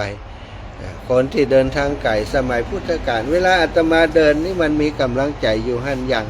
ถ้าเขาอิดเนี่ยอาตมาอิดเนี่ยอาตมาก่อนนึกถึงว่าพระพุทธเจ้าและสาวกทั้งหลายเมื่อก่อนเพิ่นเดินทางยากกว่าเขาก่อนเดินเข้าป่าเข้าดงเหยียบหนามเหยียบอะไรอย่างต่างๆอุ้ยลำบากหนามเกี่ยวหนามยากเข้าป่าเข้าดงหมอกหอมหมอกคนเตียวเนี่ยสถานสมัยก่อนนะแต่เฮานี่เดินทางโล่งทางสะดวกหรอกเดินทางสะดวกบ่มีเครื่องกีดขวางบ่มีต้นไม้ขอนไม้บ่มีบ่หินบ่มีอะไรอย่างจะได้เต่าเลยอ่ะนะสะดวกสบายกว่าสมัยพระพุทธองค์แต่ระหว่างเดินบางแต่ก็โอ้รถเขียงพิ้ว 1 ชั่วโมงมันไปเป็น200 กิโลถ้าเฮา1 ชั่วโมงนี่ไป2 กิโล3 กิโลนี่1 ชั่วโมงของการเดินเนี่ย2-3 กิโลมาน่ะสถานวันหนึ่งเดินอยู่ตั้งแต่ตอนเจ้า6 โมง6 โมง7 โมง8 โมง9 โมง10 โมง11 โมง11 โมงก็ได้พัก1 ชั่วโมงบ่าย 2บ่าย 3 4 โมง5 โมงเนี่ย5 โมงประมาณนี้ประมาณ9 ชั่วโมงนะอาตมาเดินทุกวัน9 ชั่วโมงตีว่าสัก8 ชั่วโมงก็ได้เพราะว่าเวลาติดพักผ่อนยิบย่อยไป30 นาที30 นาทีกันนี่สัตว์วันละ8 ชั่วโมงเดินเต็ม 8-9 ชั่วโมงนะเดินไประหว่างเดินไปมันก็ฟื้นความอดทนเหนื่อยเหลอปวดเหลอเจ็บปวดเหลอร่างกายสังขารเป็นเรื่องธรรมดานะระหว่างเดินไปก็ดูลมหายใจตัวเก่าไปดูลมหายใจไปจะได้อยู่กับปัจจุบันถ้าอยู่กับอนาคตบ่ได้เทคโนโลยีการเดินอาตมาบ่ใจเลยนะสถาไผ่โทรมาหานี่บ่ฮับบ่ฮับก็คือปิดเครื่องปิดเครื่องเปิดเป็นโหมดเครื่องบินไปเลย โหมดเครื่องบินคือไผ่โทรมาหูเรื่องได้ยินอันก็เดินไปถ้าเฮามัวแต่ห่วงเรื่องมูนี้เนาะห่วงเทคโนโลยีคนนั่นโทรมาก็ฮับสายเดี๋ยวก็ดูไลน์เดี๋ยวก็ดูเฟซเนี่ยมันจิตใจเฮามันเป็นสมาธิสถานเพราะฉะนั้นอยู่กับปัจจุบันเดินไปอยู่กับปัจจุบันอยู่กับลมหายใจเข้าหูหายใจออกหูเดินไปก็พูดโทรไปพูดโทรไปช่วงที่อิดก็พูดโทรทีน้อยช่วงที่บ่อิดก็ดูลมหายใจไปดูธรรมชาติสิ่งแวดล้อมข้างต่างไปอย่างตะวานี้เดินมามาถึงเขตบ้านทุ่งเจริญนะบ้านทุ่งเจริญบ้านข่อยบ้านทุ่งเจริญได้หันนั้นพิพิธภัณฑ์หนังกลางแปลงเป็นว่าเปิ่นมีหนังกลางแปลงฉายอยู่แล้วก็มีการพากย์แบบโบราณอยู่สถานอยู่ที่งาวนิ่มได้นี่พิพิธภัณฑ์หนังกลางแปลงมีโอกาสจะแวะมาสนทนากับเจ้าของเปิ่นสักครั้งแต่เปิ่นออกในรายการต่างๆไปอยู่เหมือนกันนะคุณนิตยาอีกเนาะนิตยาภักดีหรืออย่างเนี้ย จะได้มามันใจนิตยาภักดีนั่นแม่นิตยาลูกชื่อนิตยาแต่นามสกุลยามว่า จะแวะมาพอเปิ่นนุเป็นว่าอยู่นิ่มได้กูเตอขับรถผ่านพงมันบ่หันนะอันนี้เดินเตียวไปนี่มันถึงตามันก็พอไปข้างต่างตัว หันหลายๆอย่างสถาญาติโยมหันบ้านหันช่องหันบ้านที่มีคนอยู่บ้านที่มีคนอยู่ร้านค้าได้หันร้านค้าได้หันวิถีชีวิตของคนพื้นบ้านพื้นเมืองของเฮานะในตอนเจ้าก็ดีตอนบ่ายก็ดีตอนเย็นก็ดีเดินไปก็ได้หันสิ่งเหล่านี้หันธรรมชาติหันสิ่งแวดล้อมหันความเป็นอยู่หันวิถีชีวิตของผู้คนเนาะที่สำคัญก็ฝึกจิตใจให้มีความอดทนหนาวก็อยู่ได้ร้อนก็ต้องอยู่ได้เจ็บปวดร่างกายก็ต้องอยู่ให้ได้อยู่คนเดียวต้องเผชิญปัญหาคนเดียวก็มีหลายคนที่ถามอาตมาว่าจะได้เหมาเปื่อนไปตัวนะจะได้ดูแลกันนะเพราะคำว่าเปื่อนนี้บางทีศรัทธาญาติโยมต่างคนต่างคิดต่างคนต่างจิตต่างใจเปื่อนไข่ย่างหั่นเฮาไข่ย่างตั้งหน้าเฮาไข่ย่างตั้งหั่นเปื่อนไข่ย่างตั้งหน้าเนี่ยบางเตื่อมันก็คัดแย้งกันนะแล้วเปื่อนเฮาอยากพักเปื่อนอยากไปต่อย นี่คือสิ่งที่อาตมาว่าโอ้เดินคนเดียวสบายใจดีทะเลาะกับตัวเก่าไป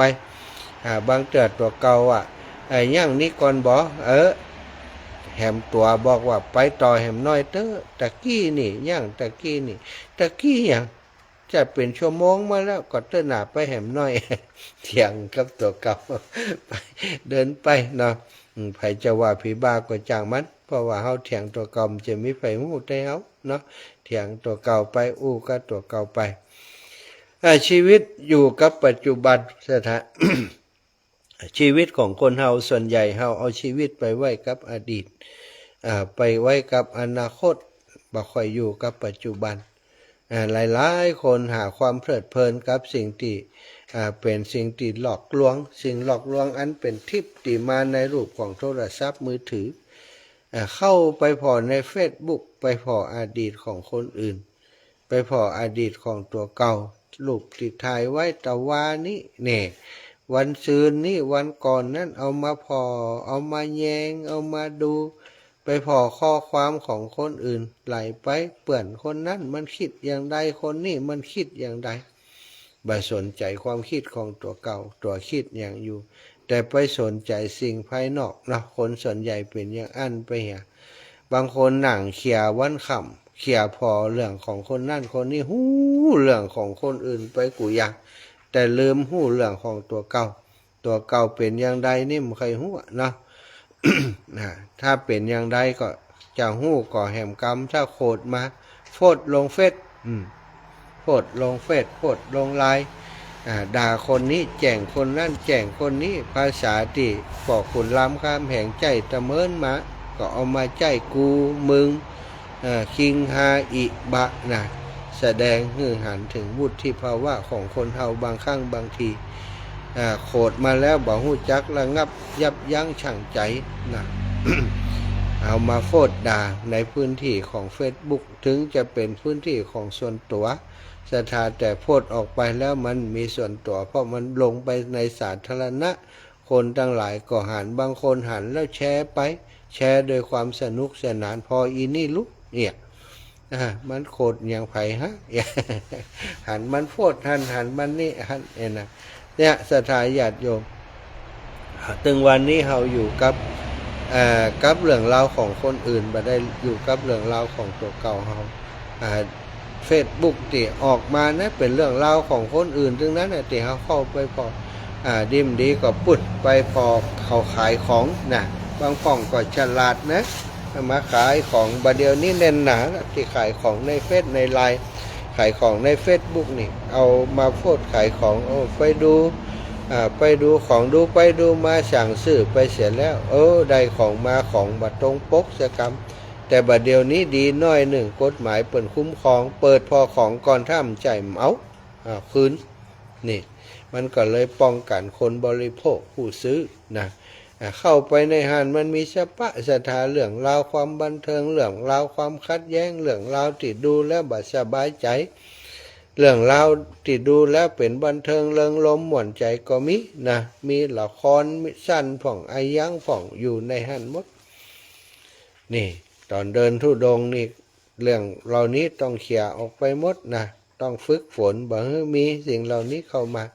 ชีวิตอยู่กับปัจจุบันเดินไปก็ดูลมหายใจของตัวเองไปบ่ได้พอเรื่องอื่นพอแต่ลมหายใจของตัวเก่าไปอยู่กับปัจจุบันถ้าจะอยู่กับปัจจุบันต้องปฏิเสธของพวกนี้ซะนะจะไปพอถ้าจะเอาอย่างสื่อสารไปก็สื่อสารที่เป็นปัจจุบันอย่างอาตมาไลฟ์สดกาอยู่กับปัจจุบันของตัวเก่าไลฟ์สดให้ศรัทธาญาติโยมได้พอไปศรัทธาก็จะพอหันหลังจากที่อาตมาพูดไปสักคำถึงจะหันนะก็เป็นอดีตของอาตมาเป็นปัจจุบันของศรัทธาไป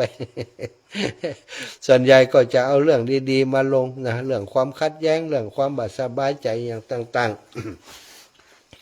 ก็บ่ได้ค่อยเอาลงซะถ้าบ่อยากให้คนอื่นเป็นภาระบ่อยากให้คนอื่นเดือดร้อน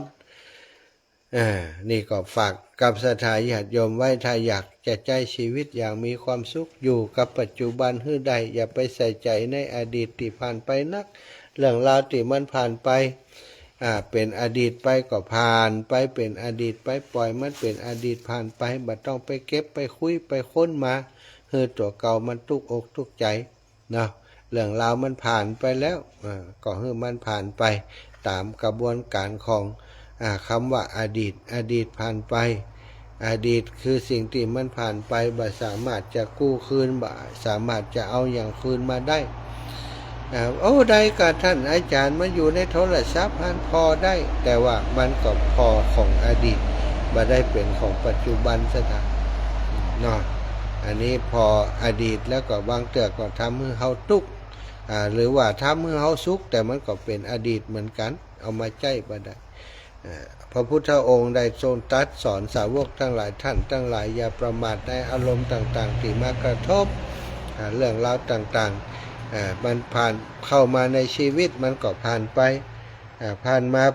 มาแล้วก็ผ่านไปอยู่กับปัจจุบันให้ได้แล้วก็จะไปหวั่นไหวกับอนาคตที่ยังมาบัดถึงถ้าเราไปนึกถึงวันผูกพายุจะเข้าก็จะพยากรณ์อากาศว่าพายุเข้ากลัวพายุบอกไปไหนอยู่กับที่นี่ พายุก็เป็นพายุไปศรัทธาญาติโยมหาที่ลบภัยไปเนาะคนอื่นก็อยู่ได้เขาก็อยู่ได้นะเดินระหว่างถนนมันก็ตึงมีติดลบติดอย่างเนาะถ้าเขามาห่วงมากลัวจนป้อมกายเนี่ยอย่างก่อมใจที่อนาคตนะคือเรื่องราวที่จะเกิดขึ้นตั้งหน้านั้นถ้าเขากังวลเกินไปกลัวเกินไปก็บักกายเนี่ยอย่างที่หลายคนได้บอกอาตมาว่าท่านอาจารย์บัดต้องเดินนะกลัวต้นกลัวนี่นะถ้าเขากลัวทั้งที่เกิดบ่หู้นี่สถาคุณงามความดีที่จะได้สั่งสมอบรมก็บ่ได้ทำสักกรรมเนาะกราบสาธุเจ้าท่านโยมแม่ฟังอยู่เนิ่ชัดเจนดีเจ้าวันนี้เดินทางปลอดภัยเนิ่บุญรักษาเทวดาคุ้มครองทุกเส้นทางปลอดภัยเนิ่เจ้าส่งกำลังใจให้เนิ่เจ้าสาธุเจ้าต้องแม่สีทรเปรมจิตขอบคุณเนิ่แม่สีทรเป็นกำลังใจให้กันเนาะน่าก็อนาคตก็เป็นเรื่องของอนาคตแต่ว่าเฮาจะไปอนาคตนั้นบ่ต้องห่วงว่ามันจะบ่ต้องกังวลอย่างนักบ่ต้องพะวงอย่างนักไปมีหน้าที่ไปก็ไปทำหน้าที่ของเฮาทำไปทำให้ถูกต้องบ่เบียดเบียนตนบ่เบียดเบียนผู้อื่นนะก็ไม่ต้องห่วงเรื่องอนาคตอยู่กับปัจจุบันถ้าปัจจุบันนี้คิดดีทำดีสร้างสิ่งที่เป็นประโยชน์แก่ตนและผู้อื่นอนาคตมันก็ต้องดีแน่นอนเนาะก็ฟังงานของครูบาอาจารย์วัดดอนแก้วแหมน้อยหนึ่งเนอะวัดดอนแก้ววันที่2พี่น้องทางวังเหนือแม่บัวรวยศรัทธาพี่น้องทางวังเหนือที่ฟังรายการอยู่เนอะ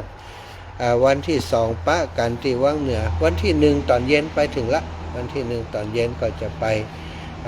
ช่วยงานหลวงพ่อละวันที่2ก็อยู่ที่หั่น1วันกับอีก1คืนจากนั้นวันที่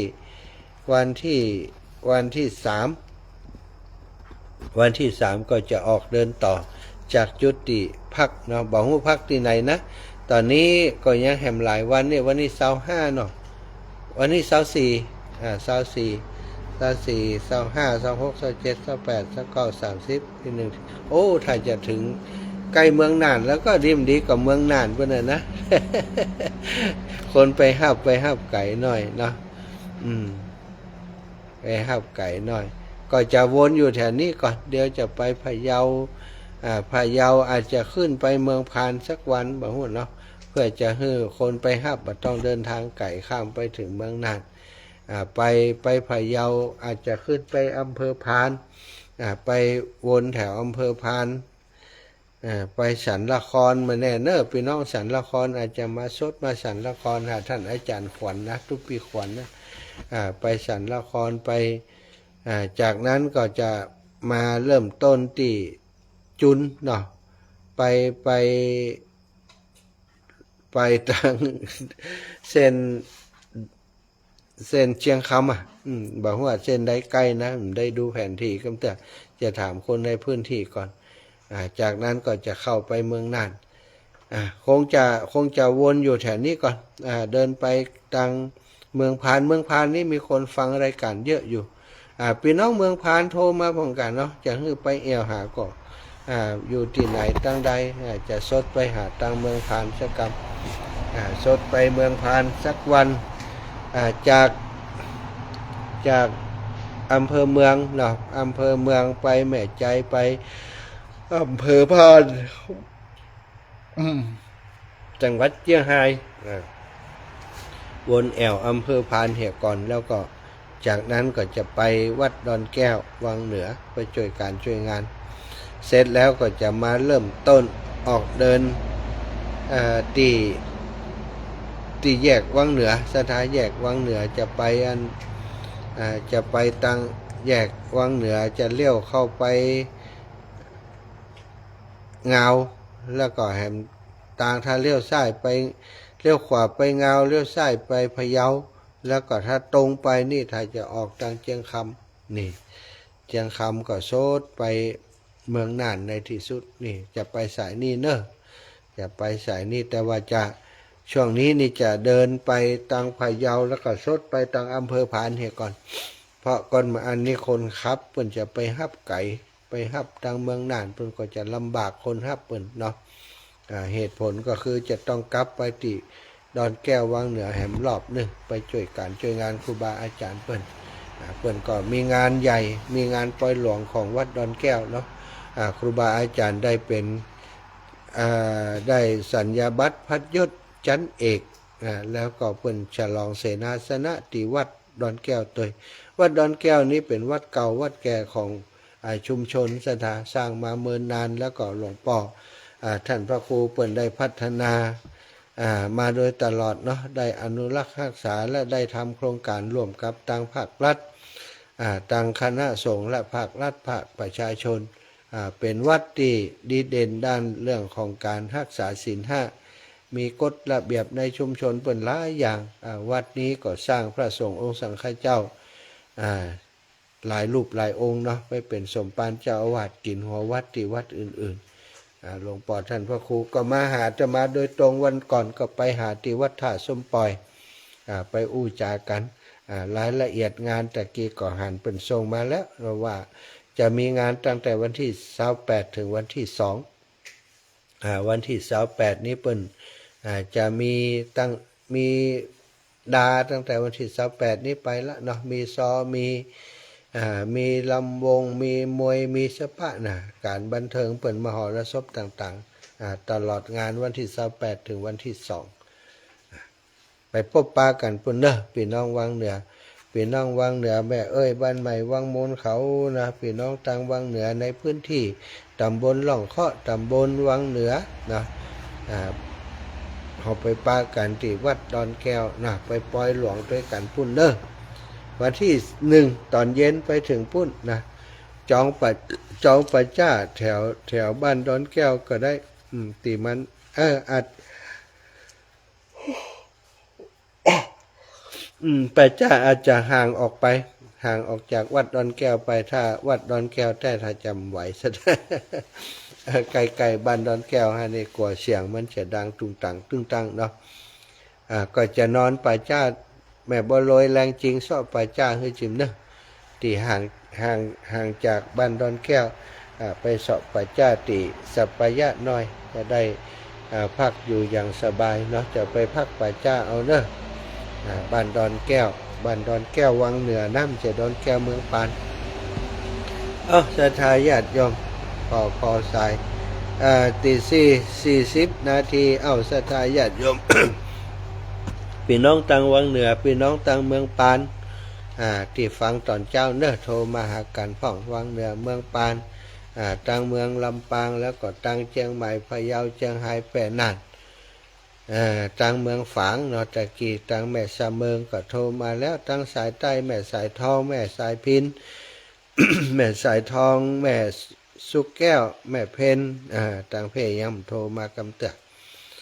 ทางลำปางโทรมาพ่องและตะกี้นะสายติจะโทรมาเจริญพรโทรเข้ามาได้เลย0808844173เนอะ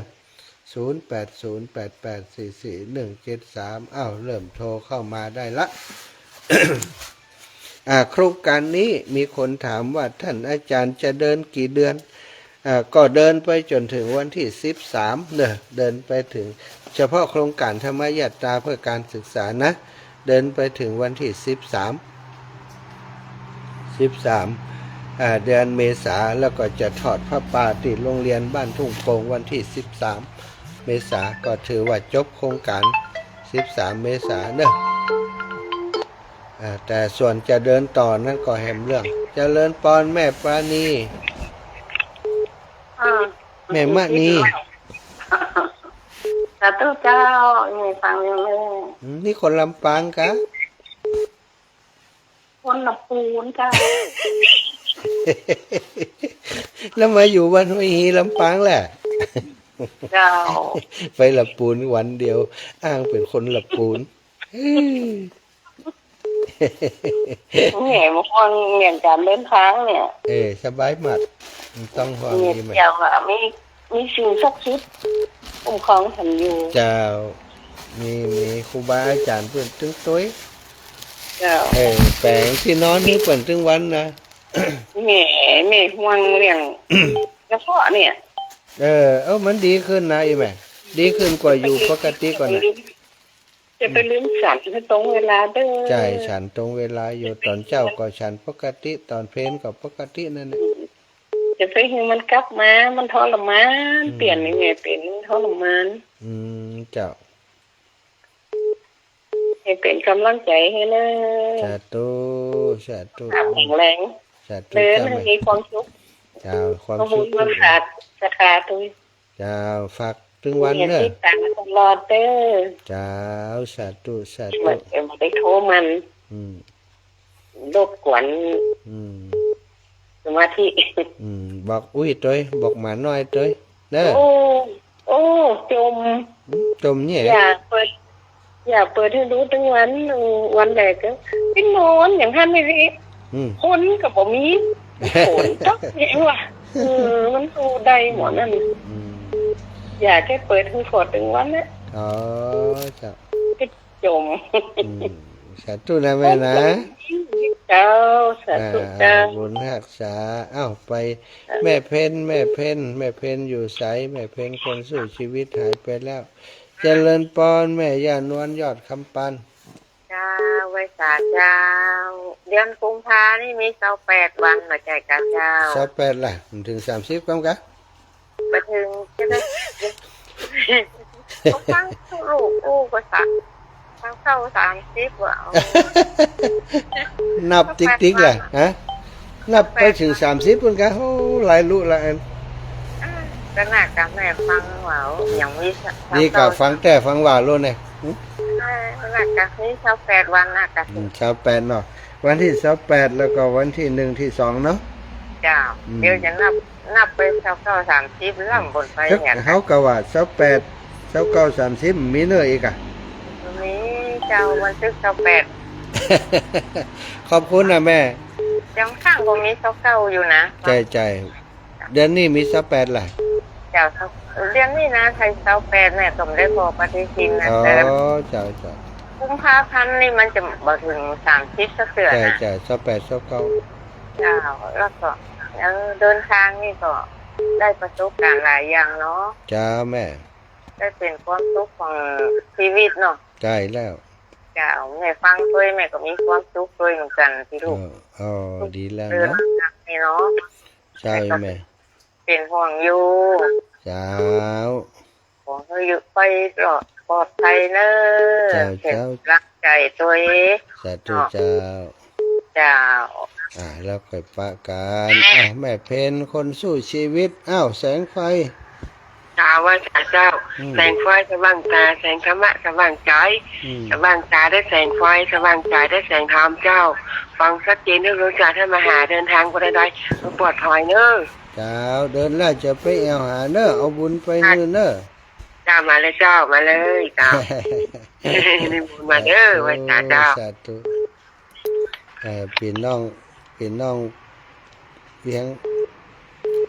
บ้านห้องหลับปูนเจริญปอนพี่น้องศพลีดินด เจ้ากับสาธุเจ้า ำเจ้าเอ้แม่ รับเสริมด้วยรับฟังด้วยเนอะ ชมตัวฟังตัว เจ้า พอส่งตังค์เนาะ เจ้ากับอัน มันแข็งไปแล้วมันนอนรับกันฟังวิทยุไฟหินนะกะ ไฟเห็นนี่ไปไก่ได้เนาะ ฟังได้กับว่าคืนฐานเจ้ากับฟังเพลงดอกบัวบูซาออกกะ มาฟังในไลฟ์สดนี่เฮ้ยเจ้า มาแล้วดอกบัวบูชา เจ้า แม่คำนวณกำลังแข็ง เจ้าฝนกระตกมาเป็นหานี่บ้านเฮา อั นะ นนี้ก็เหมือนกันเนาะเดี๋ยวก็ตกก็ฮะ น่ะ สาธุ เจ้าเดินทางปลอดภัยเนอะ สา เจ้า ธุ เนอะ โยมแม่ จุดหมายปลายทางเลยความปลอดภัยเจ้า จ้าสาธุ เจ้ากราบสาธุเจ้า พวกนั้นประเสริฐนาน้อยใกล้ความจริงแล้ว ไว้สาครับพระอา จะ จารย์ ได้หามีปอแล้ว พี่ตามแล้วฟังอยู่ตลอดครับฟังข่าวลูกไปจะได้มาจะได้เนาะเดินธรรมยตาก ลางเดือนมีนาปะกันแน่นอน ครับกำลังใจให้ขับของลูกได้เดินทางแข็งขาดปลอดภัยเด้อคุณว่าคุณเจ้าของคุณสาวลูกไปตลอดทุกสายทางที่ลูกไปตึกไหนครับเด้อที่พุทธราชเจ้าทั้งหลายครับ สาธุพี่น้องเมืองน่านท่าปะกันเด้อ ครับขอลูกรักษาความดีๆนะครับเด้ออย่าไปแหวะครับ จะวนแอวทุกอำเภอทางเมืองน่านเจริญพรแม่น้อมสุภาวงศ์ แต่ว่าโทรหากับภาพเจ้า ขี้ข้านครับกลางวันมาไปสักคน ฮ้อนกะ มานั้นปิดนั่นอย่างอีมาปิดอย่างก็ปิดอันระบบอะโทรเข้าแต่ว่ามันหันเนี่ย คุณโตก็ ตกกันเมื่อคืนแหม่2 ทุ่มไปเนี่ยตกมาปะอย่างตะกี้เนี่ยแต่ว่ามันก็หันจะปอกแป๊กเดี๋ยวก็มาเดี๋ยวก็ย่างเนี่ย ก็ใน YouTube โอ้ยแน่กลัวแต่ เจ้าเลยนะ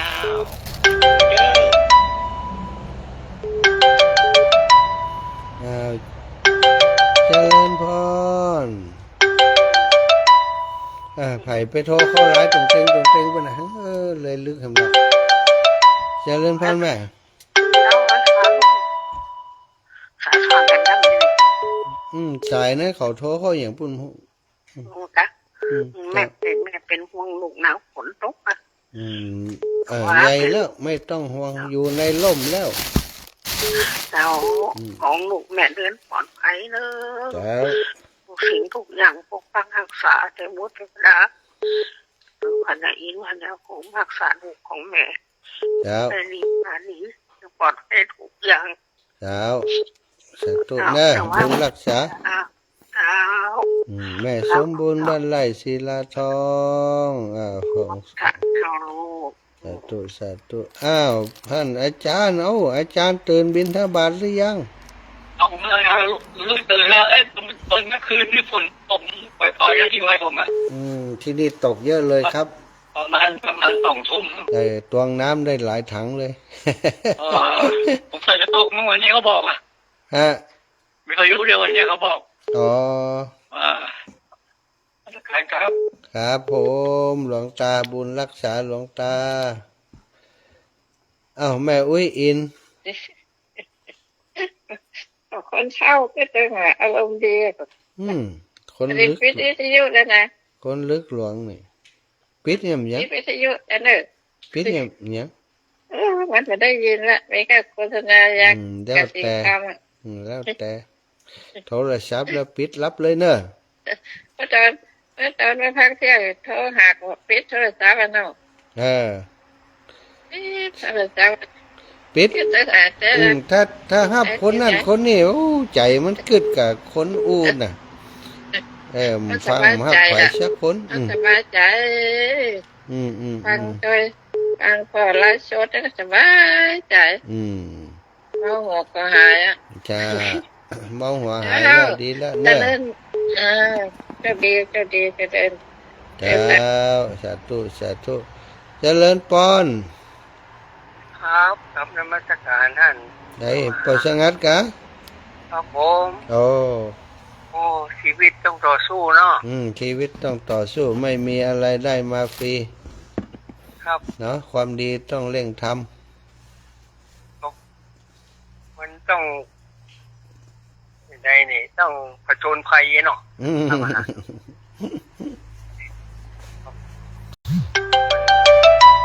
มันเหมือนเดียวกันนะนี่เหมือนเดียวนี่ก็นอนตักครับ จ้าขอบคุณนะปอนะ ครับผมครับ แม่จันดี แม่จันดี ให้โทรมาที่เบอร์โทรศัพท์ 080 8844 173 เนอะ080 8844 173 อย่าโทรเข้าไปเบอร์ไลน์เบอร์นั้น เจริญปอน โอ้ยแม่กันเป็นห่วงว่าฝนตกเนี่ย โอ้โหเข้าหูอยู่ไปไหนน่ะฮะอืม มันจะตกอย่างเดียวอะมัน อย่าง ลม กับหลานน้อยนี่ฮะอย่างกับมีหลานน้อยนี่ห่วงหลานน้อย ขนาดพวกฝนนอนมันล้มไปตึงไหนผู้ไหนเนาะ แต่ว่าเล็งเงินบานตุกน้อยหันโอ้กึดในใจว่าถ้าฝนตกมันจะโปนก่อนพอดีไปถามเขาว่า เจ้าของมันอยู่เงาบนข้าผมก็อนุญาตอยู่ว่าดีเหมือนกัน เดินแหมเพาะได้ถึง5 ชั่วโมงมาถึงนี้โอ้ปลอดภัยดีไหม อยู่พระเจ้าล่ะ แข็งแรงดี อ๋อ แต่เสาต้นเด่น เออ หลังคาก็มิดแตกเลยเขาถ่า มันเฮากระตกแต่มันล้มตกน้อยเดียวเนาะ อันนี้ตึงฝนตึงลมฟ้าแมบฟ้าผ่าตึงตั้งแต่หมู่กว่าตอนนี้มันหิมด้อยนี่ ใช่ติดยังไม่แม่เห็นแล้วมีทั้งฝนทั้งลมทั้งลุกเฮ็บมันเอาหลังคามันออกอุ้ยน่ากลัว เพราะหลังคาขอเอาอุ่นๆกะ หลังคาอย่างมันกระชิดมันกระเซ็บอย่างเขานั่นมันเอาคนนี้ ปิวเลยแหละ อยู่ไปมันวุ่นโอ้ยไปเย้ากะตีตลาดนัดอย่างนั้นมันกำลังกังเต้นมันเอาคนนี้หมดเลย อืม เป็นห่วงเจ๊จ้ะว่าไปเจอกลางๆมันถึงห่มเจ๊ เป็นยังหลังจากเกิดกลางตังก็หมุบให้กะหมุบลงถ้ากลางตังแต่นะหมุบเลยนะหมุบมัน วัดแต่ล้มปีนี้แม่น่ากลัวเลยอะจบดีนะ จ้าพี่แม่ ปลอดภัยทุกสิ่งทุกอย่าง จ้าบุญ เจ้า บุญรักษาขอให้แม่อยู่ดีมีสุขเนอะ เจ้า ศรัทธาพี่น้องลำปางแม่บัวเย็นจันทบแม่ยาสุขคำป่าแล้ว สุภัตตาคำป่าแล้ว แม่ศรีสุรินทวงศ์เขื่อนยางแม่คำนวณศรัทธาญาติโยมติดตามการเดินปอนแม่จันดี ไปแจกเจ้า แม่อยากสุขคำไปแล้ว ปิดวิทยุ กดเจ้า ปิดวิทยุฮะ ศรีสุรินทร์วงศ์ค่ะ คุณตุกห้ำกดเจ้า ไปหำเนี่ยมอย่างอยู่ในศาลา มาใจเดินหันตังไม่หวันนึงกะ โอ้ไปกลัวมันอย่างกดก็มีดิตกมาก็กางจกกางจ้องกะให้เป็นห่วง สาธุขอบคุณความห่วงใยทุกคนจ้าสาธุสาธุ พระรักษาเทวดา เจ้าเอ้าแม่ปานี เจ้าเป็นยังก็แล่โล่งๆจ้าน โอ้สำบายอยู่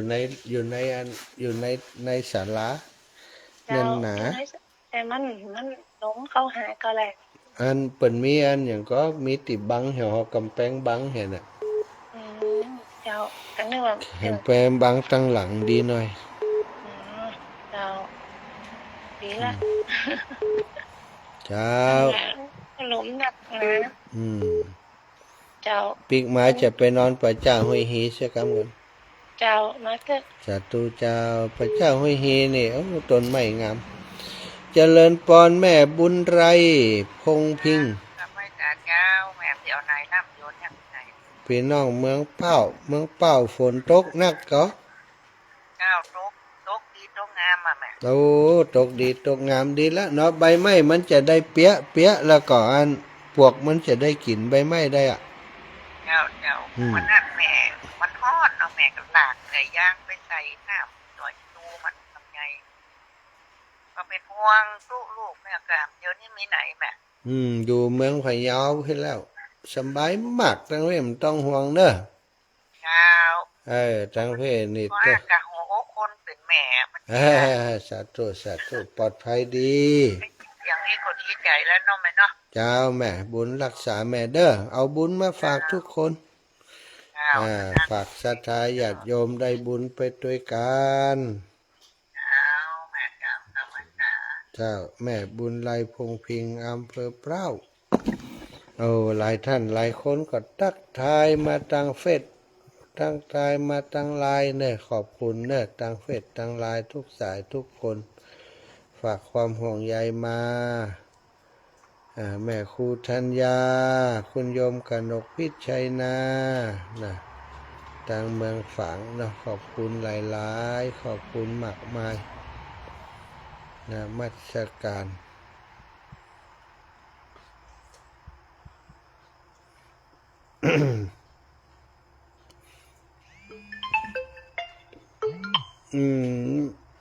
เป็นน้องโพธารามยังหนึ่ง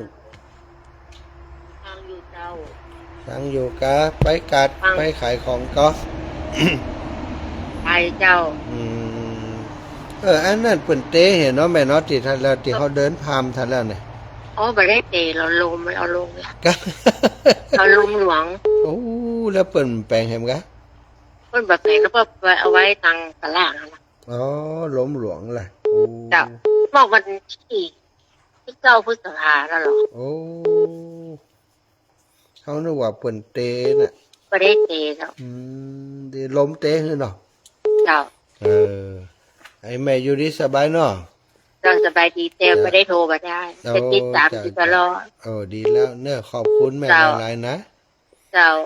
บุญรักษาแม่สุ เจ้า แก้ว มาสการ คำอ้วน เจ้า แม่สุแก้วคำอ้วนยังเนื่องสารปีเจริญปอน สวัสดีครับท่านมหาครับผม อืม กำลังติดตามอยู่เด้อครับมหา กำลังติดตามกะอยู่ไหนนี่ ผมโทรมาใหม่ได้ท่านมหาวันนี้กำลังได้เบอร์วันนี้ดีครับ อยู่คุณเป้าครับผม กะปอมหยัง ผมชื่อปนทองบ้านสันตภาพครับตำบลปานในครับ ปอน้อยทองกะ ครับผม ปอน้อยทองสันประภาพตำบลปะไนเนาะ ครับผมพยายามติดตามท่านมหาเบิ้นมาแล้วครับมาได้เบอร์ครับ จ้ะ กำลังได้วันนี้ก็ท่านมหาสมาร์ทอยากจะถามท่านมหานี่คือว่าท่านเดินไปที่ท่านสวมรองเท้ากันนั่น ใส่กระป๋อตอนถ้ามันใส่มันได้ตอนห่อนๆได้ป่ะตอนเจ้านี่ก็ประมาณ11 โมงอ่ะจะใส่ป่ะถ้ามันห่อนลำห่อนแล้วนะครับก้อนมันตีนมันสุกป่ะ ผมก็นึกสงสัยนะพระเจ้าที่เป็นเดินเนี่ยผมก็มาสังเกตว่าบางตัวเปิดก็ไม่ใส่รองเท้าเลยก็ อันนั้นเปิ่นแข็งแรงแล้ว เปิดเกิดได้เราหามาเนาะ เปิ่นอยู่อย่างอันตลอดอ่ะถ้าเขาจู่ๆมาเดินอย่างนี้ถ้ามันใส่ในเดี๋ยวตีนพังหมดเปล่าแล้วมันจะเป็นเชื้อโรค ครับยังผมก็ที่ตามนะว่าที่เรียกนะท่านมาที่ไปจังหวัดสกลนครผมทุกตามทุกแต่บ่มีมันได้เบอร์กล้าได้คนนี้นี่โถท่านมาครับ สาธุนะพ่อนะครับ ผม บุญรักษาเนื้อสักการญาติโยมทุกคนทุกท่านพอเวลาแล้ว58แล้วเนาะเวลาหมดเวลาก็ขอนำรายการจากลาศรัทธาญาติโยมไปโดยเวลาเพียงเท่านี้ต่ออีกก่อนเนอะขอความสุขความเจริญบังเกิดมีแก่ศรัทธาสาธุชนทุกคนทุกท่านจัตตารโอธรรมาวัฏันติอายุวันโนสุขังพลัง